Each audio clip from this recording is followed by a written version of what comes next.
Thank you, recording lady. Hello, welcome to Directly to You, episode 171. I'm AJ fanatixfour. I'm joined by a guest. Parker's not here. It's Lee from twitch.tv/leashmouth. He's been here before. I have been here. He has. But you can support this channel by going to youtube.com/fanatixfour or twitch.tv/fanatixfour and giving us $4.99. You don't even have to give us your $4.99 if you're on Twitch. You can give us Jeffy Bezos's money, dude. Pull it out of his pocket. He doesn't need it. And in exchange for that, you get access to the supporters only Discord, where we record this show live, and you can listen and contribute to the show by putting stuff in the supporters only chat, and we'll read it along the way. And it just makes the show fun and interactive for everybody involved. Also, you get loyalty badges, you get emotes, you get free Switch keys from time to time. And if you're not a supporter, it doesn't even matter, dude. The Discord's free. It's linked in the description. Also, I forgot to mention, if you're a Twitch subscriber, you get like priority when we play games. And when I play a Pokemon Nuzlocke, you get to name Pokemon without contributing channel points. But other than that, we play video games here. Are you playing any video games? Currently, well, besides Pokemon Unite, we've been playing Pokemon Unite a lot. I know you've been playing as well. My friend Ish, he just put me on like we were hanging out maybe like a day or two ago, and he told me about this new free VR called like Super Animal Showdown, I think it is. I'm forgetting at the moment, but pretty much nice little cute animals, and they have weaponry to destroy each other. And I have not heard of this. What platform is it on? It's on Switch. It's on Switch. Okay. And I want to say the matches are about, if not less than, like 10 minutes. So it's really, really quick. And I think it's maybe like 50 people or 60 people per match. So I'm like, okay, this is pretty cool. I haven't got a chance to play with him yet. I just played a bunch of solo stuff, and it was pretty fun. I definitely will pick it up again and play with him so I can actually learn what's going on in the game, because I was very, very lost. I feel it. About Unite, talk about that. I want thoughts. I'm slowly caring less and less about Unite, because the only time that I really get to play it is in solo queue, and solo queue is hell.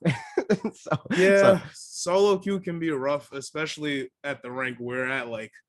It's like expert, veteran, and ultra. It can just be really, really rough, because to anyone out there that may play Unite, let me just say this, right? Please don't worry about Rotom. Yeah. It's Dreadnought. Dreadnought every time. And also, if you and your team happens to be up during the match, and let's say y'all got all y'all bases and y'all destroyed two of the opponents, you don't need to go for Zapdos. Just defend it. Just the only time you need Zapdos is if Zapdos is about to die, kill it first. Exactly. Yeah. Or if you can, you'll be better off killing it first. But if you feel confident in your ability to kill them before they can score with Zapdos, don't worry about even doing that. Just kill them. But it's easier to kill Zapdos first. Exactly. But don't contribute to the damage unless you absolutely have to if you're ahead. Yeah. Pretty much, the game is just Zapdos at this point. I'm hoping that, because the season's gonna end in 2 weeks, I want to say, maybe less than that. It's around there, yeah. I'm hoping that they switch out Zapdos for one of the other legendary birds. I'd like to see Articuno. I'd like to see Moltres. You think it would do something different, or that's just different scenery? I mean, only thing I can really see changing. Because, all right, not even the one problem of the game, but the biggest problem is that, we all feel how we feel about Zapdos. Zapdos is just too much of a game changer. He's a huge swing. You could be completely getting smoked the whole game, and if your team gets Zapdos, then, well, your team just won, most likely, 80% of the time. The other 20%, the team kills you, and you guys didn't get scored. Yeah, whatever. You have to be way worse than your opponent to lose and get Zapdos. Exactly. Way worse. The ratio is terrible, because it should be like that, it's kind of like we talk about all the time with Smash, where it's a low tier character can win if you're Leo. Exactly. But in this scenario, you had to literally be like Leo versus like an O2er. Not like, like that's like the only way that if your opponent gets Zapdos, you're going to win. Like you have to be like your opponents have to be trash. Yeah, like they just not good at the game and they just started, whatever the case may be. Yeah. But as far as changes, I don't think anything like the reward. I hope they like nerf it down and make it more like, not as broken. Yeah, I mean, like not as a huge swing as you said before. The only other thing I could see like visually that them changing is just the attack. Like Zapdos has a little lightning, so it's probably gonna be ice or fire when it's Articuno or Moltres. Does Zapdos' attack have any like secondary effects to it besides the stun and the damage? Nah. So yeah, it'll probably do something like that. Like they'll probably change how the stun works or something if it's like Articuno. Like imagine you get frozen. Yeah, like or there being a chance of you getting frozen. That'd be annoying. That would suck. Because imagine you get frozen right before you're about to get the last hit, and then the opponent gets the last hit. That would suck. Don't do it. I would be super upset. But yeah, I'm looking forward to things like that. And we still have the 2 DLC characters to look forward to. I really want Mamoswine. I love Mamoswine. I still want to know what they're going to do with Sylveon. Like, is it Sylveon or is it Eevee into Sylveon? Yeah, that's the big question here, because we have those Pokemon like Snorlax and Lucario who could have a pre-evolve form, but for whatever reason they chose not to. I don't really know why. Like, I wonder what the decision was. It's probably because they're baby Pokemon. I would assume that. But Eevee's not a baby Pokemon, so yeah. Now I'm looking at it. Yeah, no one else. I'm pretty sure baby, that that's the only one. The only like line that has an evolution that doesn't start at the beginning is when they're baby Pokemon beforehand. So if that is the logic that they're going by, then we'll have Eevee. And then the question is, are they going to do other evolutions? And if that's the case, will you like pick the same character and it be the same Eevee, or will it be like different? Like, because I mean, when you pick your character in Unite, you don't see the evolutionary line, you see the end of it. So they could do like Jolteon and Umbreon or whoever, and they're all separate characters, but they all start from Eevee. So like you could have a team theoretically full of Eevees, but they're all different Pokemon. You don't. But that would be a thing. You don't know who they're turning into. When if they do like bring in more Eevees. So that would be something to it. That's interesting. I think something they could do is probably like how in Gen 1 when they first introduced Eevee in the episode and they got those dudes with all the colorful hair and stuff. Like if they put like a little thing on Eevee to like let you know, like, hey, this is like scarves or something. Exactly, then, something like even if they did that, then that like bars them from monetizing it further, because then you can't do like, well, I guess I don't know. It depends on how you do it, because like if they do like by default, Eevee gets a scarf to differentiate typing, that either like they can be thinking of it like, we're giving them accessories for free. Yeah, we can't sell it. Or they have to think of like even more like interesting ways to accessorize the Pokemon that aren't just the scarf. So I don't know. It's up in the air, but I'll say the game still has my attention because of those coming Pokemon. I want to see how the meta changes. And it's pretty fun to play with friends. Like when I'm playing with competent people. Like, it's fun when you're playing with people that are like good at the game. Yeah, like you said, you've just been getting the solo queues, and then we can't play ranked all the time because we ranking down, and then you might fall into great class, like just shenanigans like that. Yep, it's rough. It's rough, dude. It's hard out here. But that's why I also have Smash. Exactly. I play Smash. I want to see how are we going to do this? You want to talk about Riptide? I know you started watching Riptide. Oh yeah, it's actually like right here on my TV. You still watching Riptide? Yeah, I'm watching. I told you, bro. Like I'm watching Riptide. I've been seeing some doubles action. It's been solid so far. I'm enjoying it. I just like the atmosphere of the just of the game and of the like events. Because even when I'm like just chilling, like in the background, I'll just have on a VG24, and just cool and hearing people talk, looking at certain games. And then sometimes I'll see matches that I had no clue. I'm like, oh, like this went down. Like I think I told you the other day about I didn't know Leffen and Leo played before at like Genesis 6. He was like playing. Okay. He played Ike or something. Yes, he played Ike. It was early. And won. He won. I'm about to say he did win. Feel me? But you know, Leffen, we was 2-3 months in the game. But he took one. He took one. Mm-hmm. He took one. But yeah, that was early in the game. That was Leo's. He's going on a lot of sorties back when the game first came out. But and even now, I guess with Pyro Mithra. Watch. He's pilot, he still does the sorties. Yeah, sorties, pretty much all sorties, and even I'd argue Joker sortie. but related to that, Nick All Star Brawl got gameplay revealed, which I mean we've seen gameplay before, but it wasn't like in-depth looks at like mechanics and all that other stuff. And now we do have that. We know that there's like, for instance, no air dodging in the game. It's air dashes instead, which aren't invulnerable, but they still have like the movement aspect to them.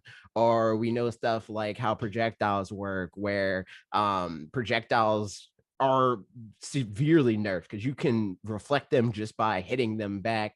And also, if you want to, you can just straight up catch the projectile and throw it back or catch it, set play, catch it. I'm not giving this back. It's mine now. Like, and say throw it, it when somebody doesn't surprise it. I mean, say it, AJ. What? You know what they all wanted to see out of that. I don't know what you're talking about.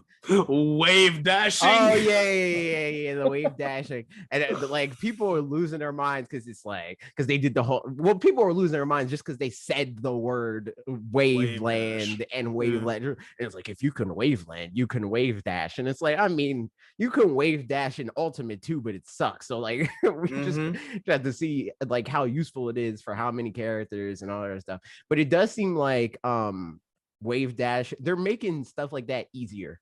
Like wave dashing looks like it's easier to do in All-Star Brawl than it is to do in like melee. It's not as convoluted, It is what it is. So we talked about it a little bit yesterday when we were on stream with or was that the day before yesterday? I think it was yesterday. No, we were on stream with Colton and West. And people were asking us what we thought about the gameplay there. So we both said that we're kind of like more down on it than we were before. And I want to know if you're down on it for the same reason why I'm down on it. So what are your thoughts that have you like more hesitant than you were before? I mean, it really is just that people want to find melee in any game. Like, it's really just like, bro, if you want to play melee, play melee. I get that you can't play SpongeBob in melee. Fair enough. But who actually wants that? Like, I feel like SpongeBob being in Smash Brothers is like not as severe in terms of like people taking it seriously, but it's Waluigi. It started out as a meme, it was ironic, and then people eventually convinced themselves that they actually want it. Like exactly. SpongeBob, I feel like is like in that territory where it's like you don't actually want to play SpongeBob. Also, in Nick All-Star Brawl, SpongeBob looks like he's like bottom 6. Character sucks. Yeah. Worst character is probably Nigel, but SpongeBob's down there. Like the one that looked the best to me was probably Cat Dog. Cat Dog was moving. Cat Dog, he has crazy movement. It was insane. I also noticed they had like a few other like Smash aspects in there. Like I definitely seen a jab lock at one point. Okay, like they have these similar features in it, which is cool. I don't know. The main thing for me that has me down on it is that the game looks, sounds, etc., very cheap. Like it looks and feels like an indie game. It's made by an indie, but it's a major corporation's like Nickelodeon. Yeah, so like there's so much stuff in Smash that like if you don't pay attention to it, you'll never think about it, but it adds so much to the game. Like the attention to detail in the game, regardless of if you're a casual or like a competitive player, is a big part of why the game is valued by so many people. Like there's a lot of care put into everything from like the sound effects to how the characters move to how they interact with each other to how they interact with stages and how the stages, like the sounds that the stages make and background characters from that and items and stuff like that. Every single thing. There's not even voice acting in Nick All-Star Brawl. Like the models look super cheap. And that was one thing for me.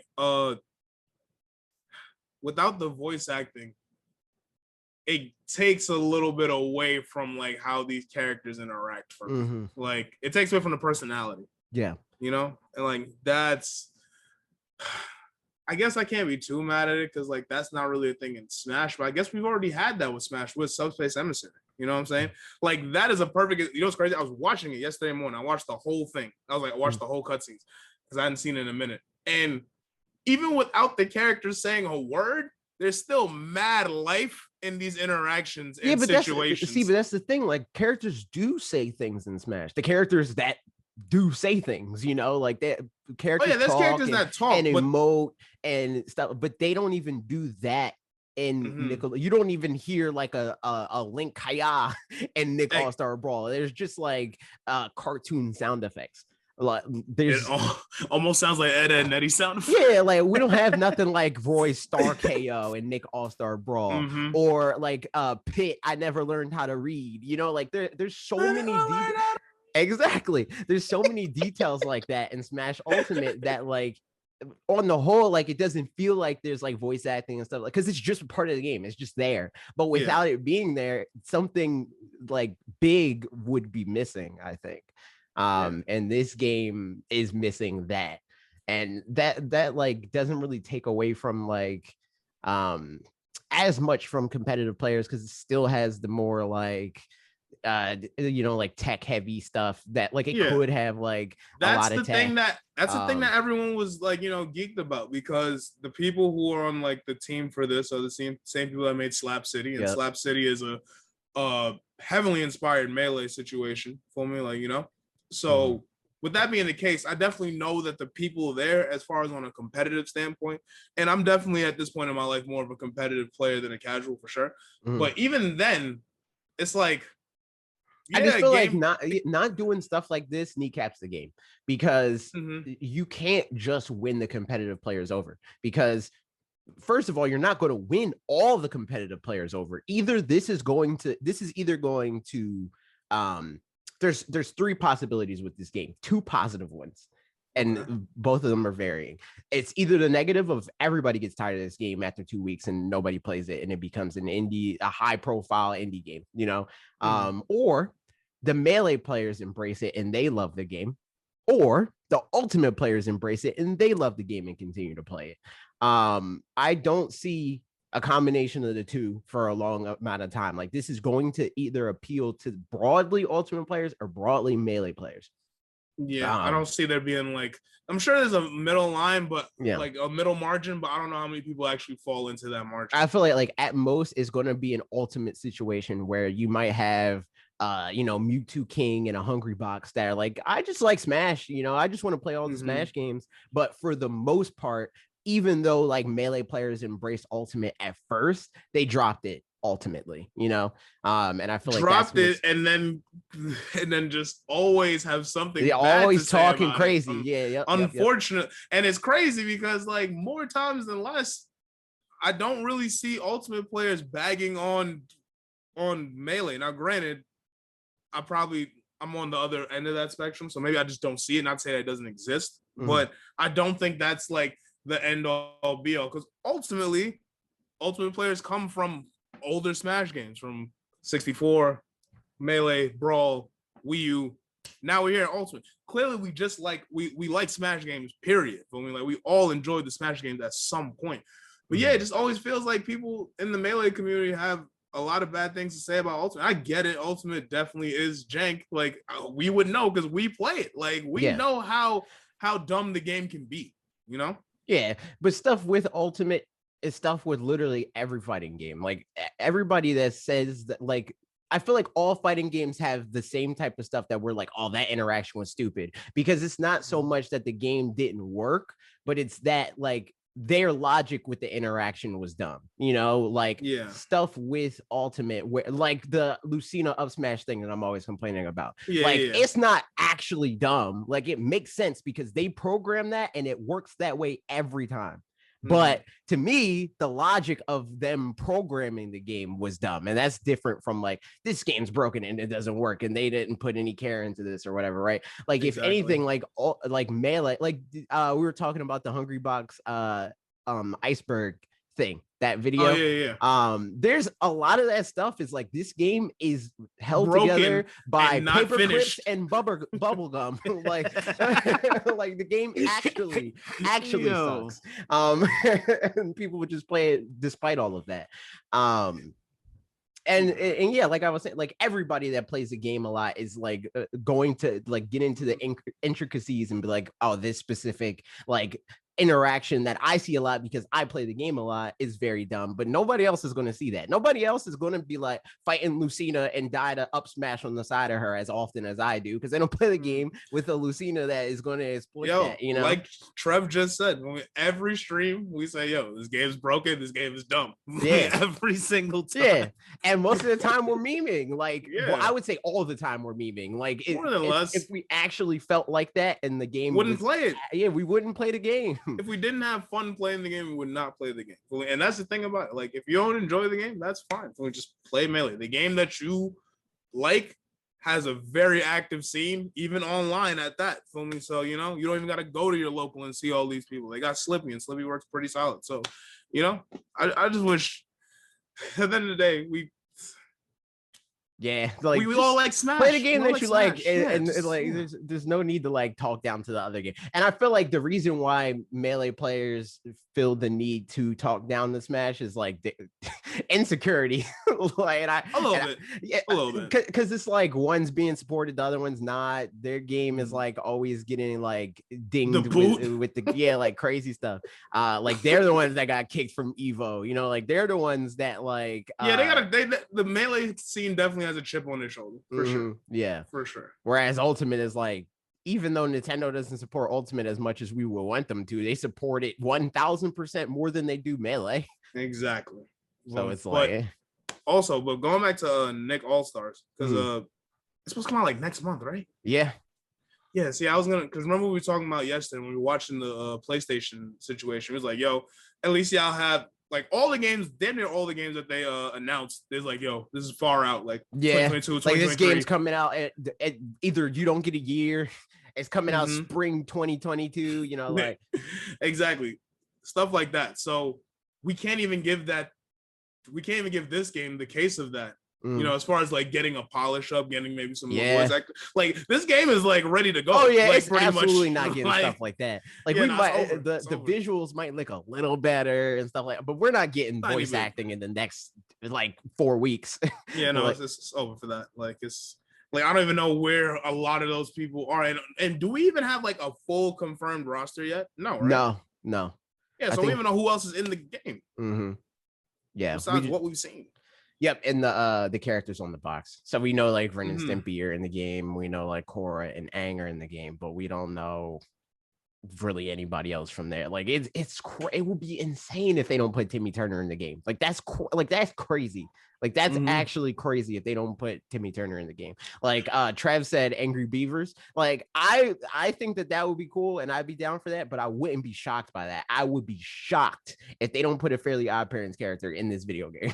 Yeah, I agree. But like Fairly Odd Parents is just one of those 2000s. Like, you know, they did a Fairly Odd Parents is like right up there with SpongeBob in terms of like importance to the network. Yes, like yes, that is the show that when they not were as important, but definitely not as important, but it's the closest one to it. Exactly. Like when they're showing reruns all day, it's SpongeBob and Fairly Odd Parents. Those are the shows that they show all the time. And Fairly Odd Parents has had like a solid amount of success as far as like they've had like at least a movie or two. I know there's at least one with the older Timmy and the remote or whatever. I enjoyed that movie thoroughly as a kid. But and then also they got the Jimmy Neutron movies, like the crossovers. Like there's no way I was getting a crossover if the show wasn't doing good. You know what I'm saying? So like they gotta put Timmy in there. Or at least like remember Wes said the other day, like he'd like a Jorgen Von Strangle. That yeah. Like I love Jorgen, like, you know? We got 2 Ren and Stimpy 3 technically. 3 Ren and Stimpy characters, but no Fairly Odd Parents characters. It's crazy. Yeah, that's weird. It's weird. How do you feel about Attack and Power of Juju? Would you like that? I was never a big tack person, so I feel like that was something that they were like trying to make happen that didn't actually happen, you know? Like that was like, yo, y'all better like this thing. We're making video games and stuff like that was less like it had like cross media success because it was a success already, and more that like they wanted it to be, so it was, you know. Yeah, or what it wasn't even necessarily successful. It was just something that they had represented in multiple mediums because they wanted it to be. Mm-hmm. I'm not bugging when I say tack was a game first, right? Yeah, it was a game first, okay. And then it got a show sometime after that. That's crazy. Tack dead eligible for Smash.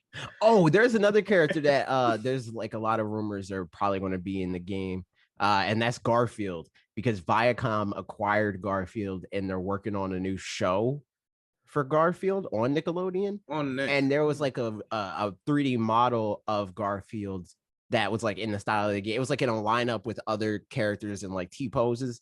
So that's probably another character, but also that would be stupid. But I mean, well, what do you in terms of like being a fan and like a fan of Nickelodeon? If you're a fan of Nickelodeon, it almost feels like Teenage Mutant Ninja Turtles, like that sort of thing, where it's like they're cool and they're like iconic characters, but like they're not Nickelodeon characters. Yeah, it does, because I've done watched Teenage Mutant Ninja Turtles on like on 4Kids and stuff like that, like. Yep, and you know, Cartoon Network. I was about to curse. Yeah. But yeah, on Cartoon Network too. Yeah, it doesn't feel like a staple Nickelodeon situation at all. Like it never has felt like that. Teenage Mutant Ninja Turtles has always felt like its own thing. Yeah, pretty much. Well, that's interesting.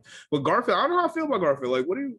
I'm not okay. Moveset for good. Like, does he throw lasagna? Like, lasagna has to be involved in some way. There's some way, shape, or form. There has to be a lasagna. Like, what his slime time move is a big lasagna or whatever. Like, yo, his slime time move has me dead. I don't even. I mean, what are we gonna call it? I don't. Wait, did they show that there's like Final Smash? They have not. I don't think they've showed that, but you know, just because that's another part of this emulating on Smash. I mean, well, then again. I don't know. I guess it's dependent on like how successful this is, but like in a lot of ways, this does seem like Smash 64, you know, where it's like characters have 3 moves instead of 4. There's no like side Bs, you know.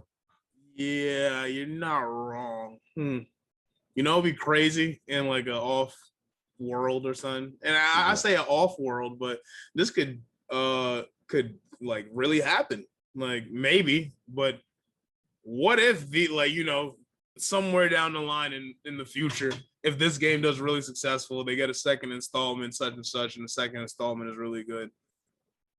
What if then Smash and this game combined? Like, wouldn't that be some craziness? No, wouldn't that be some craziness? There's no way that happens. There's no way that happens. Yo, it would be nuts. So I'm just thinking, I'm like, yo, that would be insane. That'd be nasty. It would be pretty nasty, but it's just something to think about. Like, yo, that's why I say in an off universe, that is happening currently. That would be like, disgusting. I would hate that universe. In an off universe, Smash is Smash getting announced next. It's coming out next month. Yo, and Nickelodeon All Stars, what we've been playing since childhood. You know.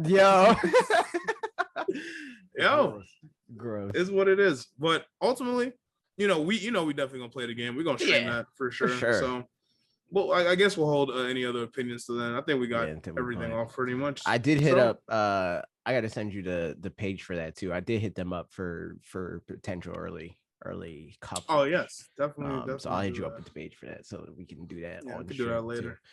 But yeah, that's the other thing. Pokmon Evolutions. I wanted to put this first, but it flowed better in the Nick All Star Brawl. So we're going to talk about this now.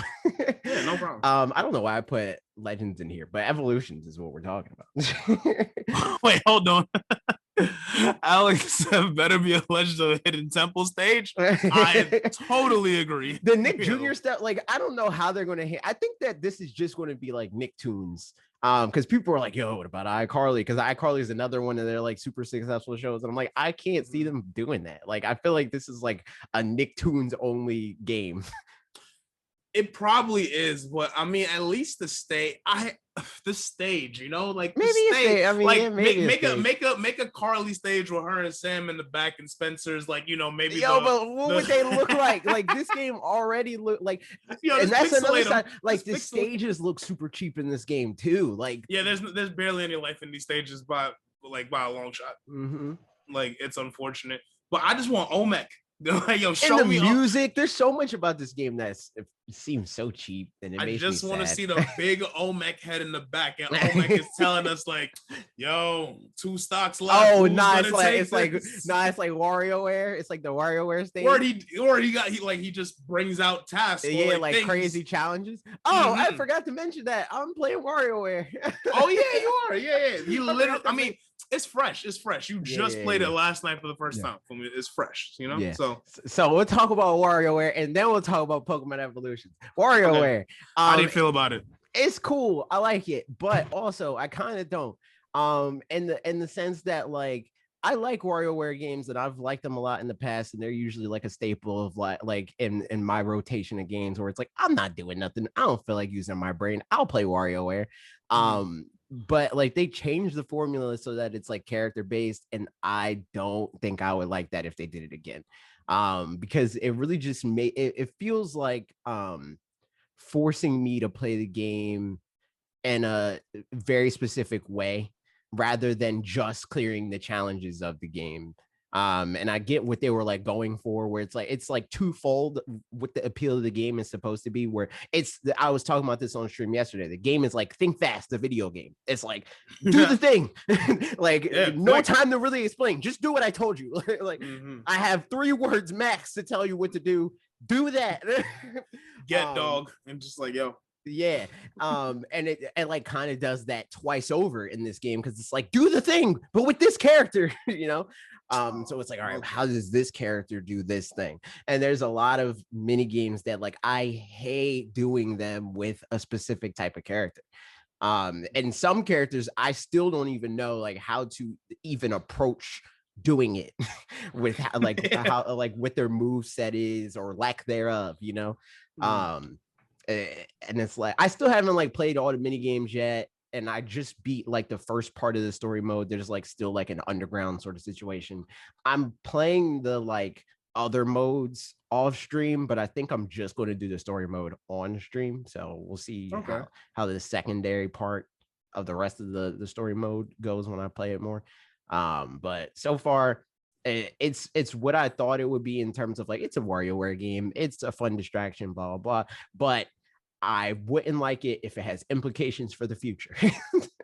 I get that. You don't want this to cross over by any means. Like, don't keep this format. Yeah, like this is a fun change of pace. Don't permanently keep the pace here. Like, all right, so for someone like me, right? I've played WarioWare games, but I've never owned one. So I do plan on buying this, so it's gonna be fun. But when you say like you have to do something specifically with one character or whatever, right? So like just give me like an example of like what's like, is it a matter of like certain characters have different stats? Like, is it a matter of abilities? Like it's an abilities based thing. So like Wario, how he controls is he can float in any direction. I mean, he faces like I'm pretty sure he can turn around. No, he can't turn around. He just faces forward and he can float up, down, left, and right with the analog stick. And his move is that he does like the Wario, like, you know, like shoulder check situation.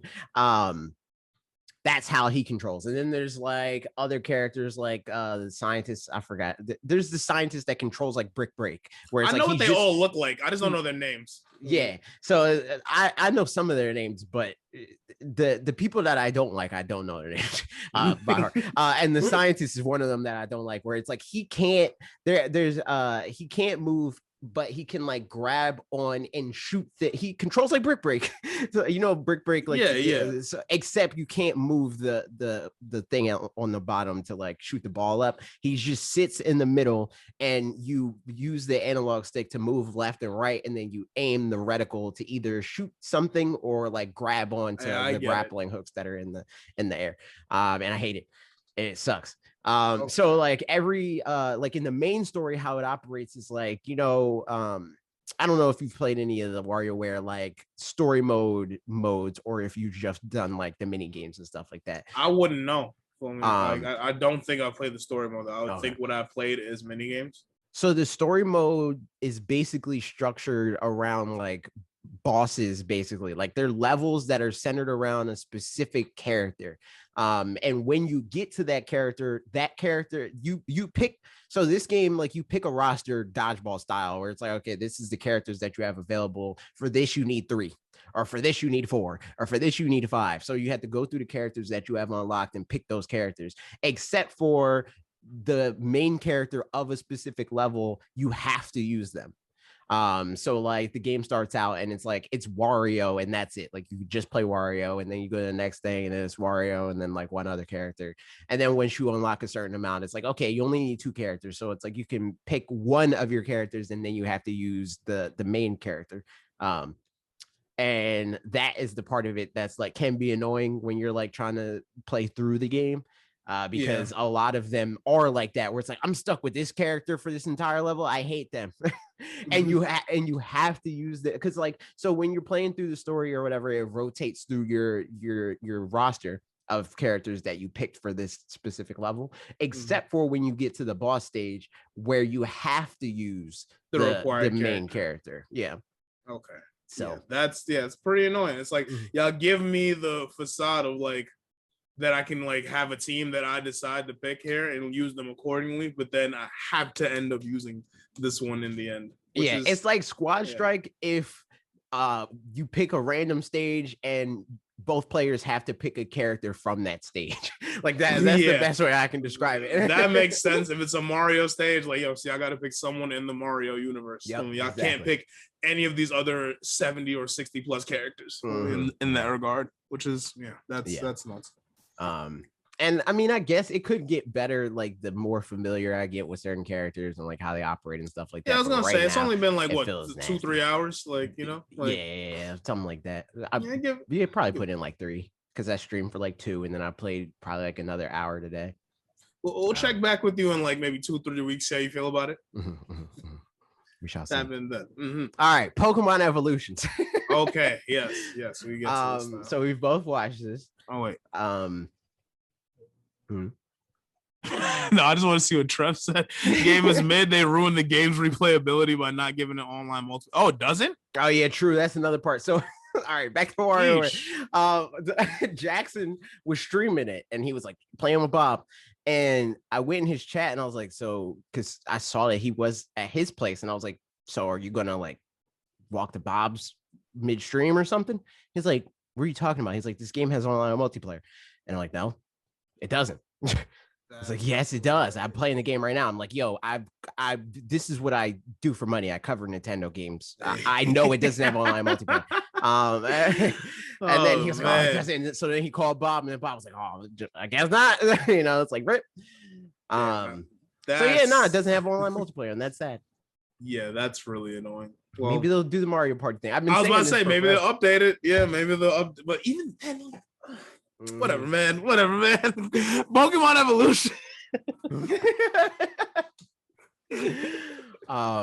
But yeah, because not like if that was the case, I would have like hit you up and be like, oh, you should get like I did with Mario Party. I mean, not Mario Party. You know what's crazy? It was like some game that I told. Yeah, Mario Golf. That's what it was. Yeah. That's what it was. Yeah. Nah, it's crazy because I was hanging out with Wes because he was streaming 2K or whatever last night because 2K22 came out or whatever. Yep. And I came over to your stream real quick to see how Warioware was going, and I heard Mega Man and the rest of them, so I assumed that y'all were playing online. Like I was like, oh yeah, look. Nah, he was just, so okay. So that was another part of stream Warioware because you know how I told you like the game is like think fast, like that's how the game works. It was very hard to do that and also pay attention to chat. So Mega Man came in to like help me read chat, but like my instinct is still to look at the chat anyway. Yeah. Like, at this point, it is what it is. So, that made it even more crazy. Like the mini games ended up being a lot easier to like maintain when I didn't have that distraction earlier today when I was playing it. But I think it in a way made it more fun to be even more distracted and play the game. Yeah. Like, oh shoot! Like you ever see that meme of like it's like a little dog standing on 4 cans, like being a streamer. It's like technical difficulties, being funny, talking to chat. Exactly. Like pretty much Warioware just adds another situation onto that whole meme. But that's crazy. Nintendo, please put online in that game because I don't know how that game doesn't have online. It seems like a layup, but and it's crazy I even got to ask for that. Yeah. But Rip, dude. Either way. Pokemon Evolution. Yes. Okay, so thoughts, questions, concerns about it off rip? I think these like anthology series for Pokemon are cool, but they're also frustrating because it's like, in what regard? Do this, like just do this and actually do it. Literally? Like not like 7 minutes of one region. Like I want like a whole 22 episode series just about Leon. Like even though I hate Leon, but like as an example, like focus on specific characters and like really flesh them out. Like because there's a lot there. Like there's way more than 7 minutes of content to talk about Leon, 1000%. And well, I see my gripe with it.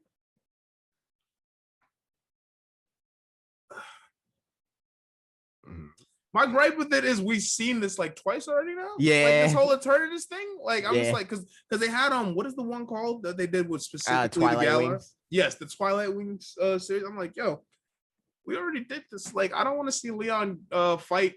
What's his name again? Nah, this man, it was different in this one though. Like that's this one, like the art style of this series so far, it's very off-putting because like, I was gonna say they look too macho. Like Leon is ripped, and also like like even like removed from like the how strong he looks because it's gonna sound like the musculature. Like you can see like his face structure and it's like too detailed. It looks kind of nasty.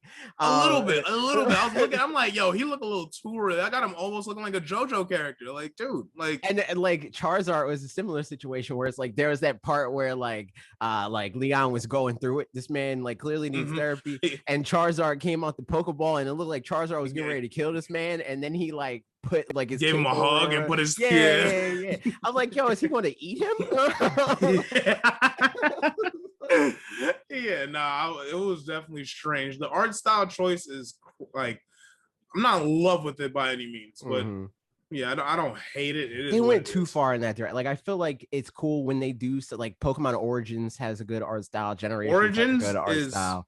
Beautiful. Even Twilight Wings has a good art style, but it feels like they went too far in the like we're going to make Pokemon look real, like for a cartoon, and it's like, I'm not really rolling with it either, to be honest. But it's only the first episode, so I'm more interested to see, and that's what I was saying. I wish they would have put this one a little bit further in. I'd like to see they should have did it like in order. They should have did like 1 through 8. Exactly. Yeah. If y'all gonna do that, then I'd like to see something new. I've played through the story. I've seen this happen. I've seen the Twilight Wings thing. Now I'm seeing this again. I'm like, all right, bro. Like, how many times I'm see this? So I'm like, whatever though. They got more episodes coming. I can't wait to see that.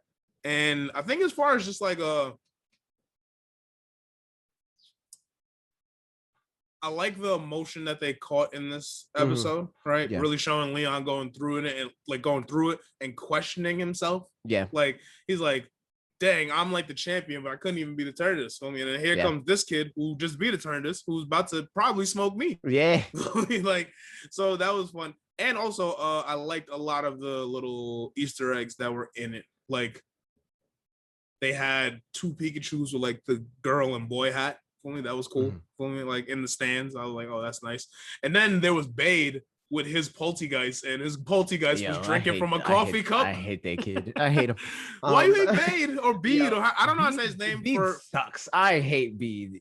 Bede's like, you play the game. How do you not know why I hate Bede? Like his personality. Yes, personality sucks, but he got a mad quick redemption arc. Nah, super quick redemption arc. His redemption was not earned. Not my opinion, but I will say I've liked him from jump just because I really like the purple outfit. It's really cool. It's really cool. It's really cool, dude. Like that. I wish I had that fit. Like, come on, man. Pokemon Company probably got that. You probably find that somewhere. Nah, see, I'm not gonna find it because you know what else I've been trying to find for years and I can't get it still. What? The Goku jacket from the Broly movie, like that jacket is wait, hard. which one? The newest blue one? Yeah, the new. Yes, the newest one. The blue jacket. Vegeta had the green. They had it on sale, but it was only selling in Japan, so I couldn't order it over here. I'm like, bro, this jacket. And everyone that made you gotta import it from Japan. Bro, they wasn't letting me. That's why I'm like, yo, bro, like this is crazy. And everyone that was making like their version of it over here, it just didn't look as cool. I'm like, nah, man, y'all put your own little touches to it and stuff, and I don't like it. Just make the jacket. I mean, the jacket was hard. Make the jacket that's on the screen. Yes, exactly. That's all. That is the the objective for me. Yeah. Understand the assignment. Yeah, like, exactly. Yo. That the other small nitpick about the show, the Pokeball choice, it's very strange. Like his Charizard's in the Ultra Ball, which means that like it wasn't a starter, which I mean makes sense because he's from the Galar region. But also but it also kind of doesn't make sense because like it's not like he started with like he didn't start the game and have Inteleon, or I guess in this series like it's canonical that he has Rillaboom because the protagonist has Inteleon. But it's not like he starts the game with Rillaboom. So who was his starter? Had to be Charizard, right? Like I would assume it was Charizard. Why is he in the Ultra Ball? I didn't notice the ball on Charizard. Why is he in the Ultra Ball? And why? I mean, it may like game wise, like because we know in the game, like it's a guaranteed capture with the Dynamax battles and stuff like that. Why did he throw a Pokeball at Eternatus? So you telling me Charmander is a higher catch rate than Eternatus? Yo, oh man, very strange. But it's cool. I like stuff like this. They need to do more stuff like this, but to literally do more of it. I just gotta say, Alex Fu looks really good right now. Poltergeist is cursed. Poltergeist is awesome. Awesome. And also, I guess it's not wrong to say Poltergeist is cursed. I was about to say Poltergeist is literally cursed. Yeah, it's a ghost for me, so that's fine. But I will say, as far as what you were talking about with this, just wanting something more fleshed out with this situation, and like even just Leon and characters in general, I agree totally. I'd love to see it, but also this is why I am glad that I am reading the manga right now. Because I'm getting that. Yeah, that was another part of it that I was going to talk to you about, where it's like, I know you're not like this far into it. Like, not yet. I'm halfway. I just started Diamond and Pearl. How close do like stuff like this, like in terms of like tone and like maturity and stuff like that, like is this to the manga? Because I feel like the closest like analog that we have is the manga to something in this vein. So funny enough, right? I'd probably say it's closest to red, blue, green, yellow, and gold, silver, crystal. Yeah, gold, silver, crystal. Because funny enough, when I just started Diamond and Pearl last night, right? The thing like on the covers, something had changed. Like now it said, before it didn't say this, but now it started saying Viz Kids. Yeah. Okay.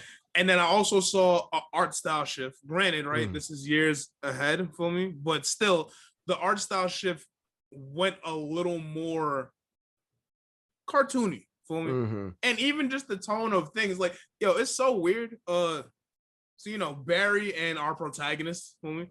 Protagonist is Diamond, Barry is Pearl, and I assume Dawn is Platinum, but she hasn't actually said her name yet for me. That's crazy.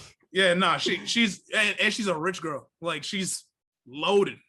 Like, it's crazy. Wait, like, isn't her dad Rowan? I thought her dad was Rowan. No, her dad is a scientist that works for Rowan. Oh, how's he rich? What? I don't know, but she owns hotels and like that's crazy. And they went and got a luxury hotel. And wait, is her mom still? Well, actually, no, never. I haven't seen the mom. I was about to say I've only seen her butler and her dad. I got everything mixed up because her mom in the anime is our mom in the game.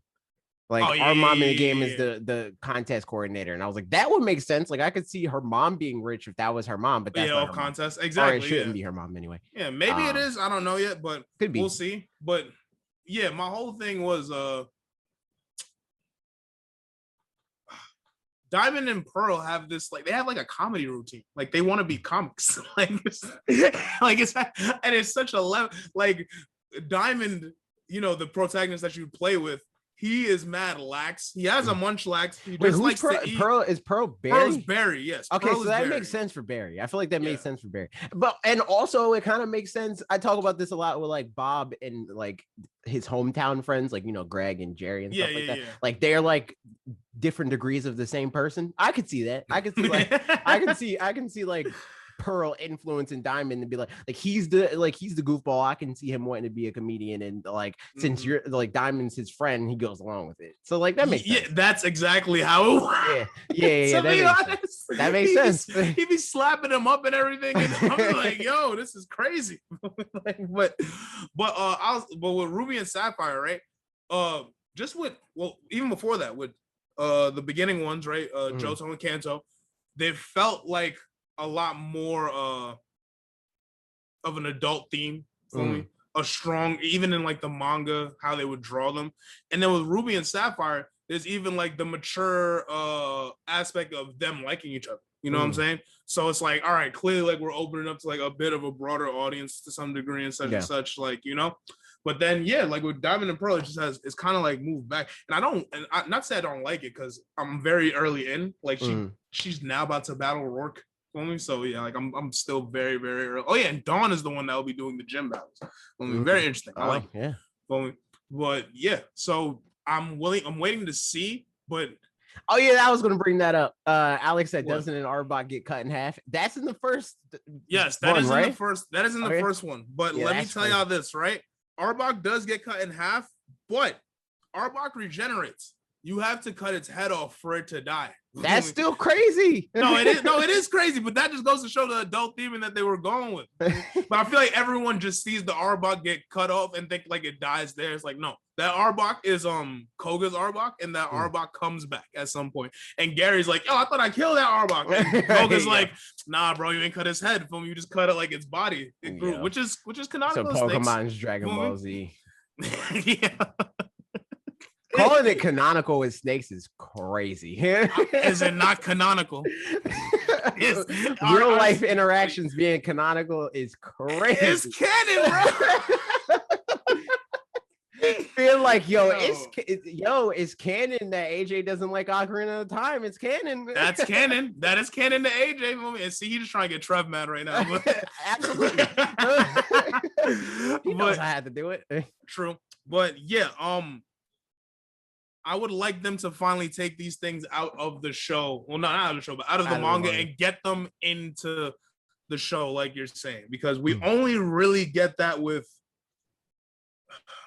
I guess this is Origins, right? Origins is the only one that goes through like Red's whole situation, right?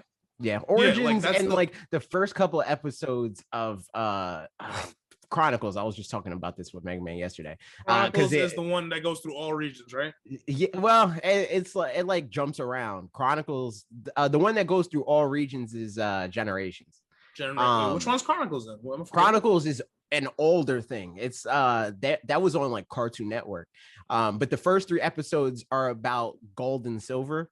Or their names. Oh, and they meet Raikou? It was like Jimmy. Yeah. Exactly. Okay, yeah, I do remember that. It's been a minute since I've seen that. I gotta rewatch those. The first 3 episodes are kind of like how Origins was, but just shorter.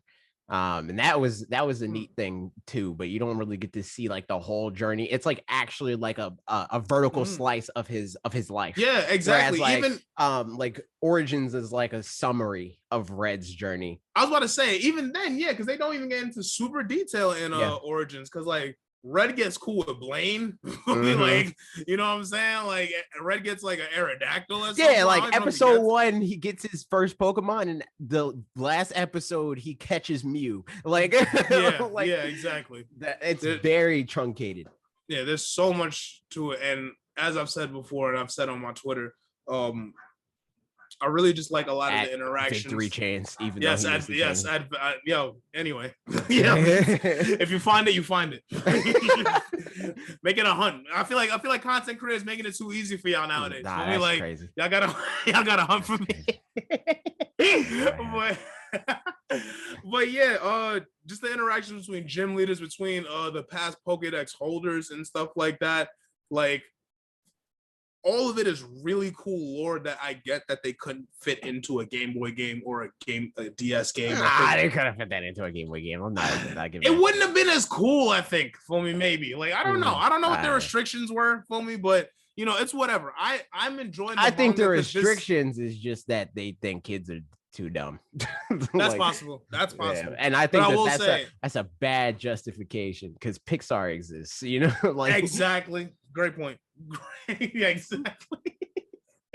But yeah, I will say the one thing I appreciate this for is that I get to revisit something that I technically already know about, you know what I'm saying? But get more detail and more understanding to why things are the way they are. Like, I'm sure there's a bunch of people out there like me as a kid that were wondering, they got a pack of Pokemon cards they're going through, like, oh, Team Rocket, Lieutenant Surge. Like, when is Lieutenant Surge ever on Team Rocket? I don't see this in the anime. You know what I'm saying? Same for Koga, same for Sabrina. Like, and you wouldn't know it unless you read the manga. For me, like, and the game doesn't hone in on that either.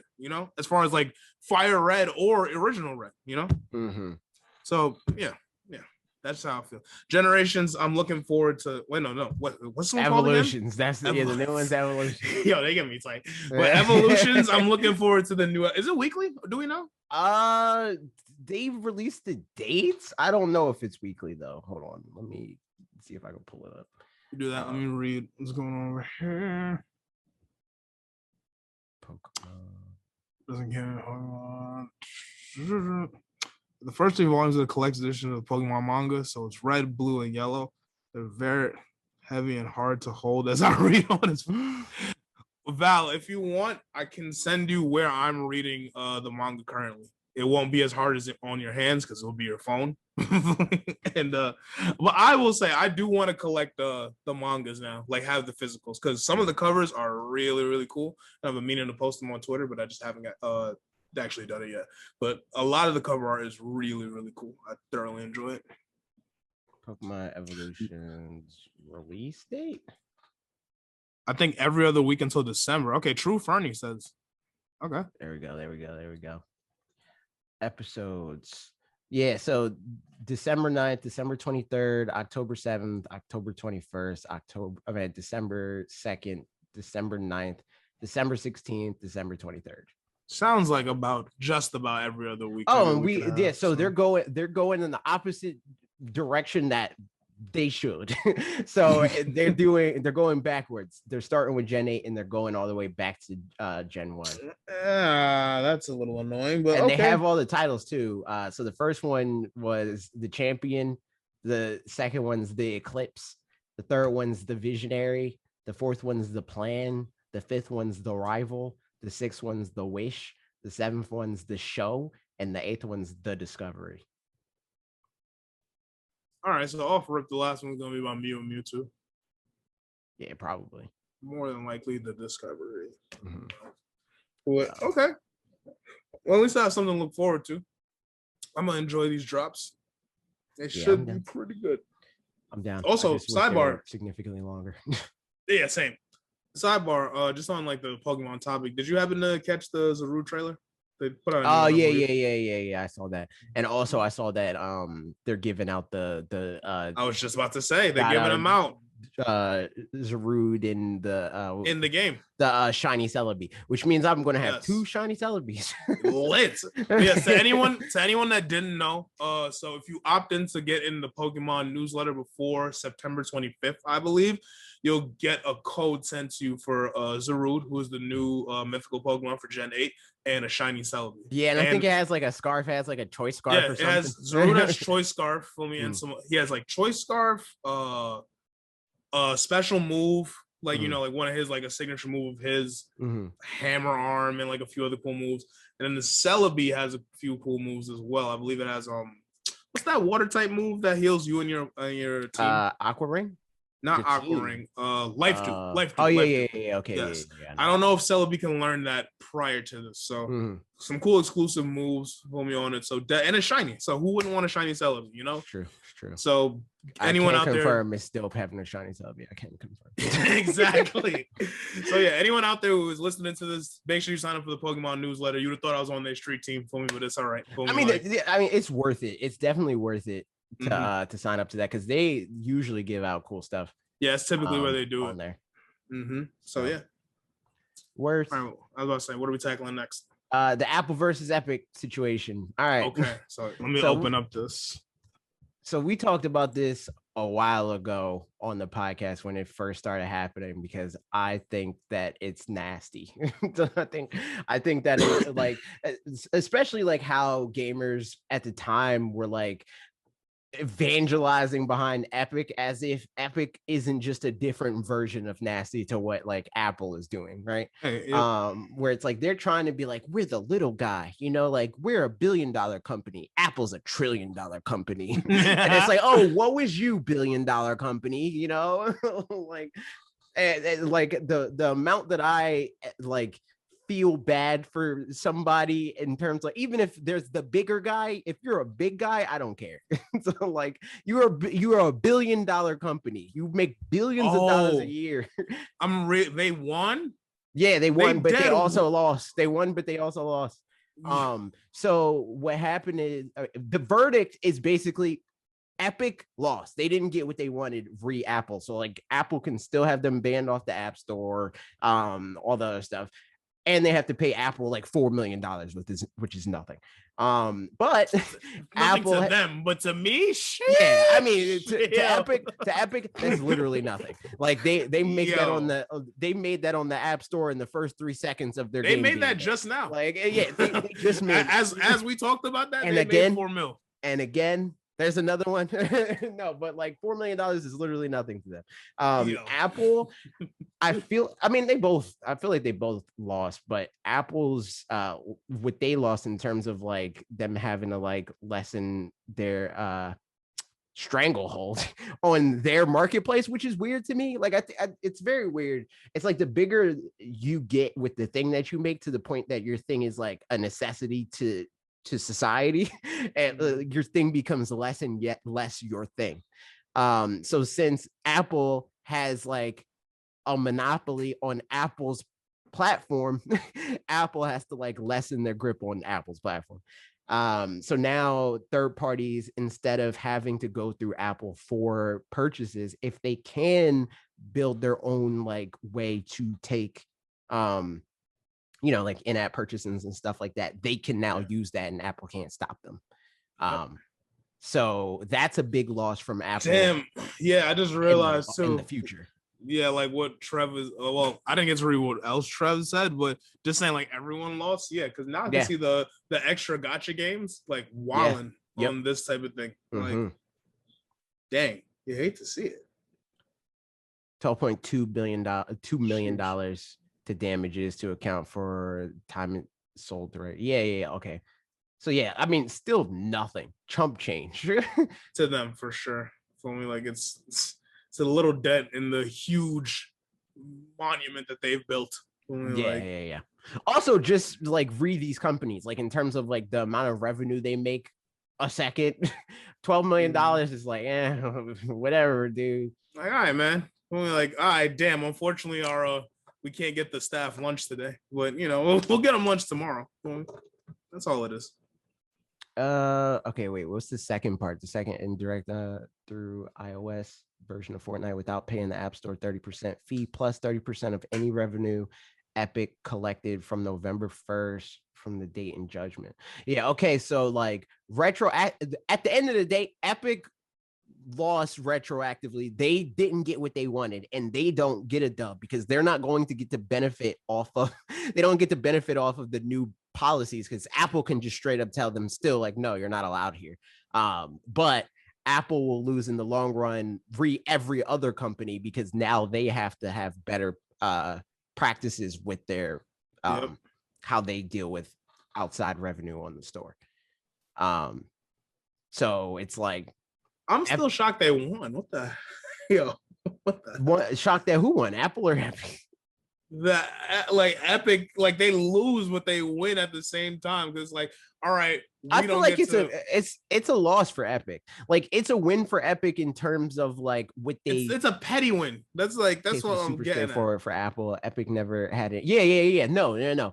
Just like what Trevor's saying, like Epic from the door had no case. They had absolutely no case in terms of like what their argument was, like what they were suing for. They weren't going to win.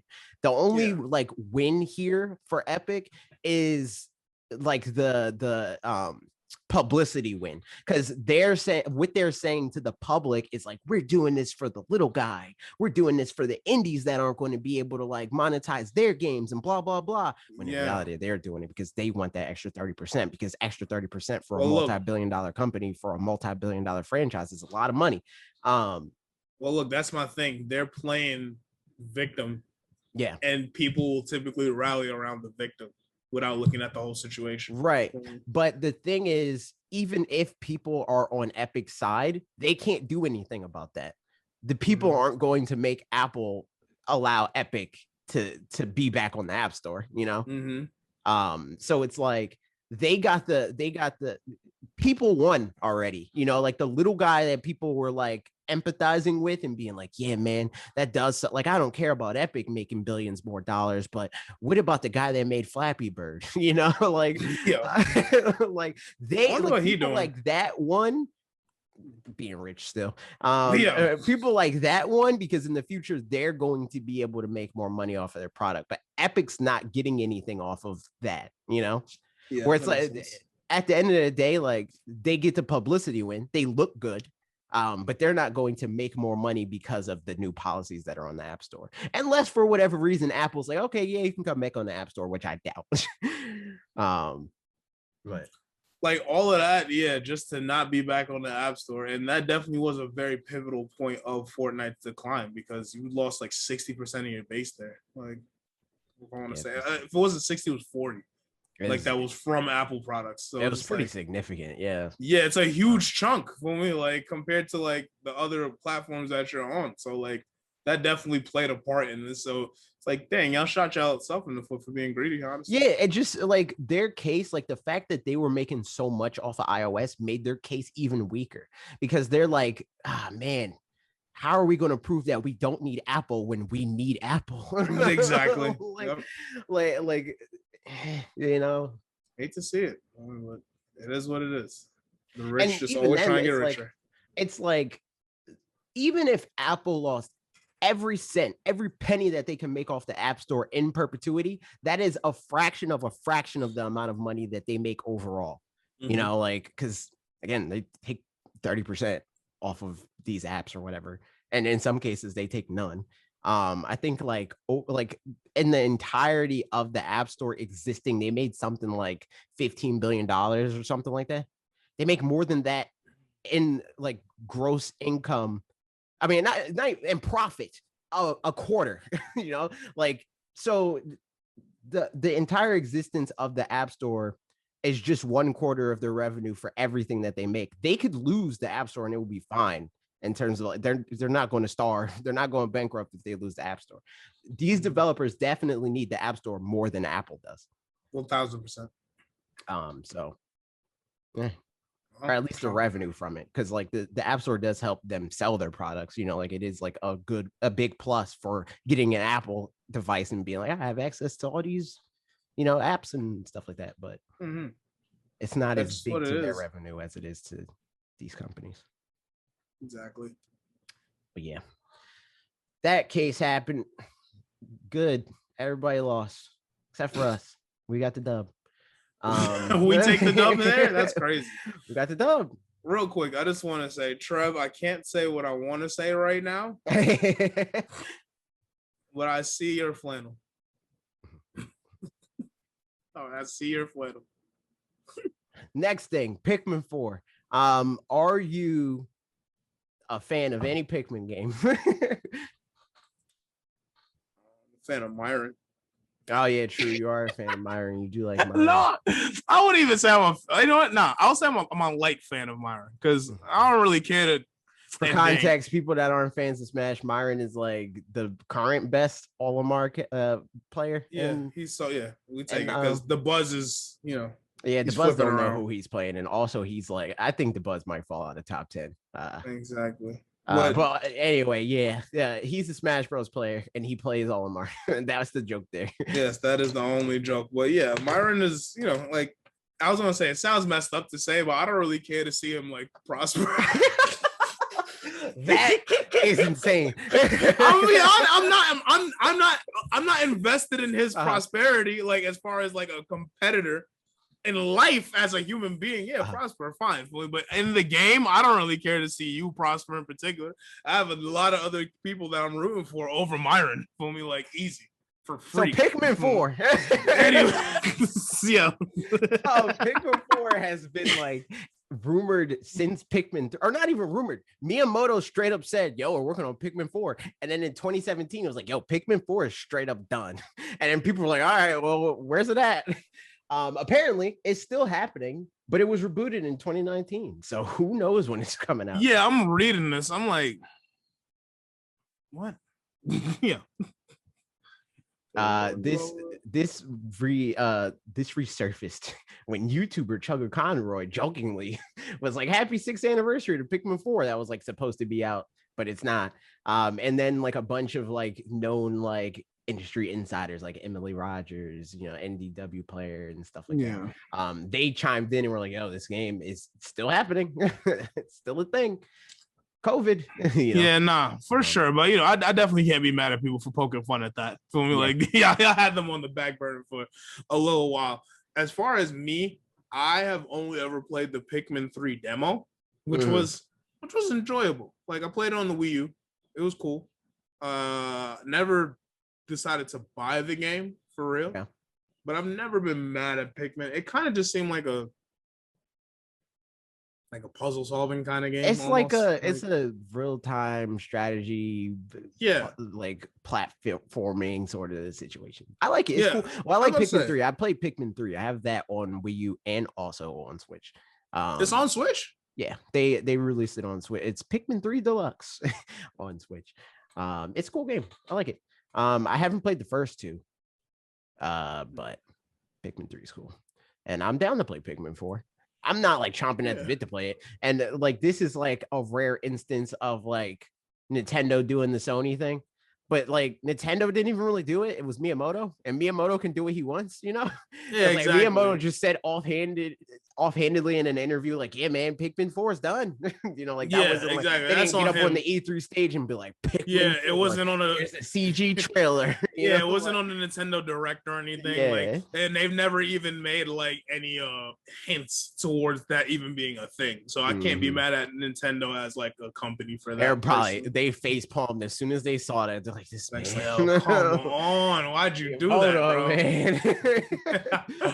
But yeah, if they rebooted in 2019, I hope they're fixing some very important things. And like they said, COVID did slow that down. So I can't be too mad at them for it. I mean, maybe both of us are just not like huge Pikmin fans. So it's like, either way it goes, it's like, all right, when it come out, it come out. You know what I'm saying?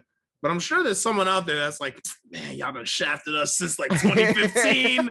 I've been waiting for Pikmin 4. I know there's someone out there." They got a fan mock-up Pikmin 4 poster on their wall. Exactly. Like, they got the Pikmin 4 logo tatted. They got the white Pikmin tatted. But yeah, like I'm sure there's someone out there like that, but that person is not me. So either way it go, I'm cool. Yeah, I'd like to play this new Pikmin game though. Like if 4 does come out, I definitely will pick it up because like we both said, we have not played 1 or 2. So and also as far as lore, like I don't Pikmin's an astronaut. He's a colonizer, honestly. To be honest, he's low-key a colonizer, but he finds plant friends that for whatever reason live on all the planets that he ends up on. That's just their universe, I guess. They're Pikmin. And that's the story. They just relive it. There has to be some bigger like lore behind it though that I just don't know. Maybe it's cool. I think Olimar is like a jerk, but really, yeah, he's like not cool. But I don't know the full context of that. there was someone I was saying last night. I'm like, yo, this person's just a jerk. But we like this character for some reason. That Mario? Just a jerk. Was it Mario? Mario's a jerk to Luigi specifically. And I think that's just brother stuff, you know? I don't necessarily he's a colonizer. Of course he's a jerk. I mean, within like the context of the world, because like they don't villainize him for being a colonizer in the game. They don't got no. Well, from what I see, is his main ops just like monsters? Is there anybody that's like a human and like has like a brain? I mean, there's other there's other humans. Well, there's other humans. There's friends. Other human. There's like his Charlie. Friends. Yeah, true. They all friends. Colonize with him. Is there any other human to oppose him? Is my question. Nah, I don't think so. No. Yeah, see, that's the thing for me. So yeah, they just all running with the colonization. It's true. It's true. It is what it is. But yeah, no. But in the news of also another game that has been in development hell, or seemingly since 2017, Bayonetta 3. Oh yeah. Apparently, Platinum Games wants to show it, but Nintendo won't let them. Hashtag free Bayonetta 3. Why? What was? Oh God, what? Kamiya, who's the director of the game, when quizzed on his earlier tease by VGC, he said it was more of a not definitely something will come out this year, but if there is a year, then something should happen, right? If you remember last year, I said that even though everyone was asking about Bayonetta 3, maybe you should tell everyone to forget about it for a while. I kind of need to keep to that stance for now, because ultimately it's not our decision what to say and when to say it. He playing word gymnastics. Well, I don't like that. I mean, that's what they always do. And then the studio head said there's no need to worry. Don't worry about it at this time. Everything's okay. Yeah. Added that the team behind it is well aware fans are desperate to see it in action. Yo, don't worry about that. Everything's okay. Typically, when people tell you that, you have to worry about something. Yeah. Yes, something is wrong. But it sounds like Nintendo is keeping Bayonetta 3 under wraps for now, and ultimately has the final say, as it is the company which is publishing the game. As much as everyone is clamoring to see it, we are really, really waiting to release it too. Everyone who is working on the project is, of course, very proud of what we're doing and wants everyone to see what we're doing. As much as fans are waiting for it, we are waiting for the day when we can show it. We want everyone to cheer us on as we run in the final stretch. We want to show it too. So, hashtag free Bayonetta 3, apparently. Hashtag. I mean, let's be honest here, right, guys? Like, where have these hashtags gotten us? I mean, depends on the hashtag. Hashtag Project Snowfall or whatever. Wait, which one is that? I'm not familiar with that's what Xenoblade getting. Oh, did that work for them? Yeah, that worked. Yeah. There's a lot of times where like Nintendo won't outright, which I think is like a smart move, to be honest with you. Nintendo will act on stuff like this, like when there's like a public uprising, they'll act on it, but they're going to make it seem like it wasn't because of that. Most times, because they don't want people to like think that they won, you know, like they don't want people to be like, oh, we don't want to give them the satisfaction. We were indignant and we got what we wanted. We were jerks and we got what we want, you know, like then that just encourages people to do it more, because then they're like, well, it worked last time. We don't get what we want unless we do blah, blah, blah, you know, like that sort of situation. My thing is, right, what I've seen not work, right? The things I've seen not work. So first one that comes to mind off rip, hashtag bring back national decks. Yeah.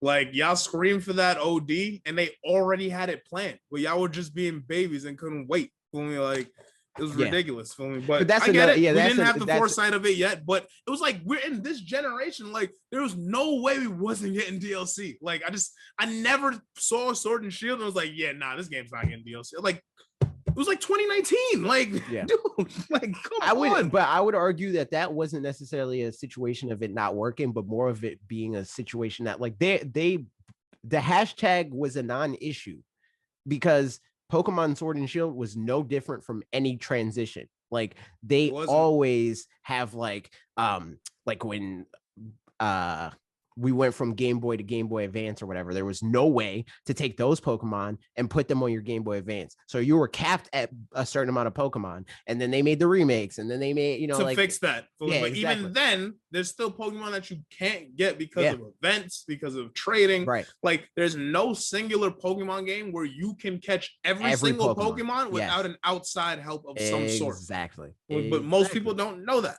Just because they see the national dex there does not mean you can grab everything on it.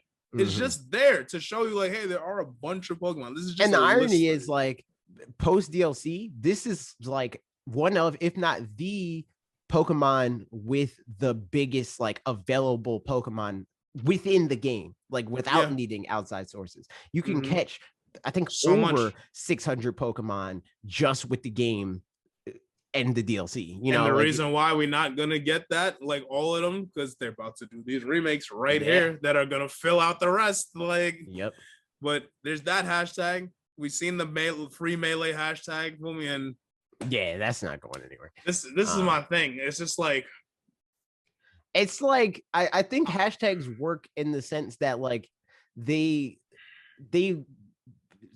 show Nintendo, it's like, oh, okay, like people care about this and this is like a big deal or whatever, but they're not going to convince them to do anything about it. You know, it's only going to be like, okay, yeah, like this aligns with like stuff that we care about, so we'll do this. You know, like we have no reservations for bringing Xenoblade to the US. Like the only reason why we didn't is because we assumed that people didn't care about it, and now we see people care about it, so we'll bring it over. But Melee, on the other hand, like they're like, oh, we don't want people like pirating our games, period. Like it doesn't matter if we're still selling the game, because what if we want to sell it later? You know, like, or what if somebody else tries to pirate a different game that does like directly hurt us? Then our precedent is weakened. When we go to court with this company, they're like, well, you let so and so do it, and that weakens the trademark and all that stuff. Like people aren't thinking about all that stuff. So like it just depends on the hashtag. I think that like I was joking when I said free Bayonetta, because like Nintendo obviously is like not letting them show Bayonetta for a reason. Like obviously, but even if it's a thing that like a lot of times what Nintendo will do is like they'll finish a game and hold on to it until they're like, there's a vacancy here, we can release that game we were holding. You know, like it's not a thing of like this game's not done, it needs more polish, blah blah blah. It's like, okay, this game's done and we'll release it when we need to. You know, pretty much like we got an open spot here, like this is what we'll roll with. My main thing with the hashtag thing though is, unfortunately, more people than less that do indulge in the hashtag situation, they don't even like try to word what they're saying nicely. They're just trying to tear down. They're just trying to tear down the developer. They're just trying to like, you know, say anything derogatory that they can about them, and it's corny. So then it's like this is what y'all want, but y'all can't even just like give your opinion without calling like game developers stupid, calling them incompetent. Which is ironic, like, you know? Because like they're the stupid ones. Like they're the ones that don't understand how. That is what I call. That's what I'm calling AJ now, right? Peak internet. Like absolutely peak internet. Just, you know, and I know it's off topic, but kid in the Naruto Discord is making fun of a kid saying he doesn't know how to play this character. I asked the kid, well, how about you tell him how to play the character and tell him how to use the character better? Like, oh, I've never played this character. I'm like, are you kidding? Like, yo, this is peak internet. Like, everybody can tell you how to do it, and they never did it. Because the thing is, like, it's a game of telephone. Because, like, somebody heard some YouTuber say, like distant, what's his name? Distant something, the Pokemon dude, the guy that. Oh, I know what you're talking about. Yeah. Like, he heard, like, they saw him say that the models are lazy, right? He doesn't know that, you know, like he doesn't actually know what went into the game and like their budgets and like their deadlines and like, you know, like all the different parameters of the development of the game. So like already he's starting from a basis of somebody that doesn't have the full context of like what it is to work in the game industry. He understands some of it as far as like, oh, like modeling and rigging and like that exists, but he doesn't understand the full scope. That gets diluted even further because the 12-year-old that watched this video just regurgitated what he said with even less you know, like backing and like understanding of the situation. And it just devolves into everybody being idiots on the internet. But what are you gonna do? because people who do that, they don't. For one, like you said, they don't consider. But AJ, he read a wiki on game design. Yo, basically, right? Like, I guarantee you, they didn't finish it. Because even then, he skimmed it. Even if you read it wiki on game design, you will know way more than the average gamer because most people go off of what they saw. That's why I can't, I still hold a grudge against Microsoft specifically for telling gamers what a teraflop is. I hate it. I hate it. That was the worst thing that could have ever happened to this industry since freaking blast processing. It's like gamers get an inch and they'll take a mile. It's just so nasty, dude. Roll back.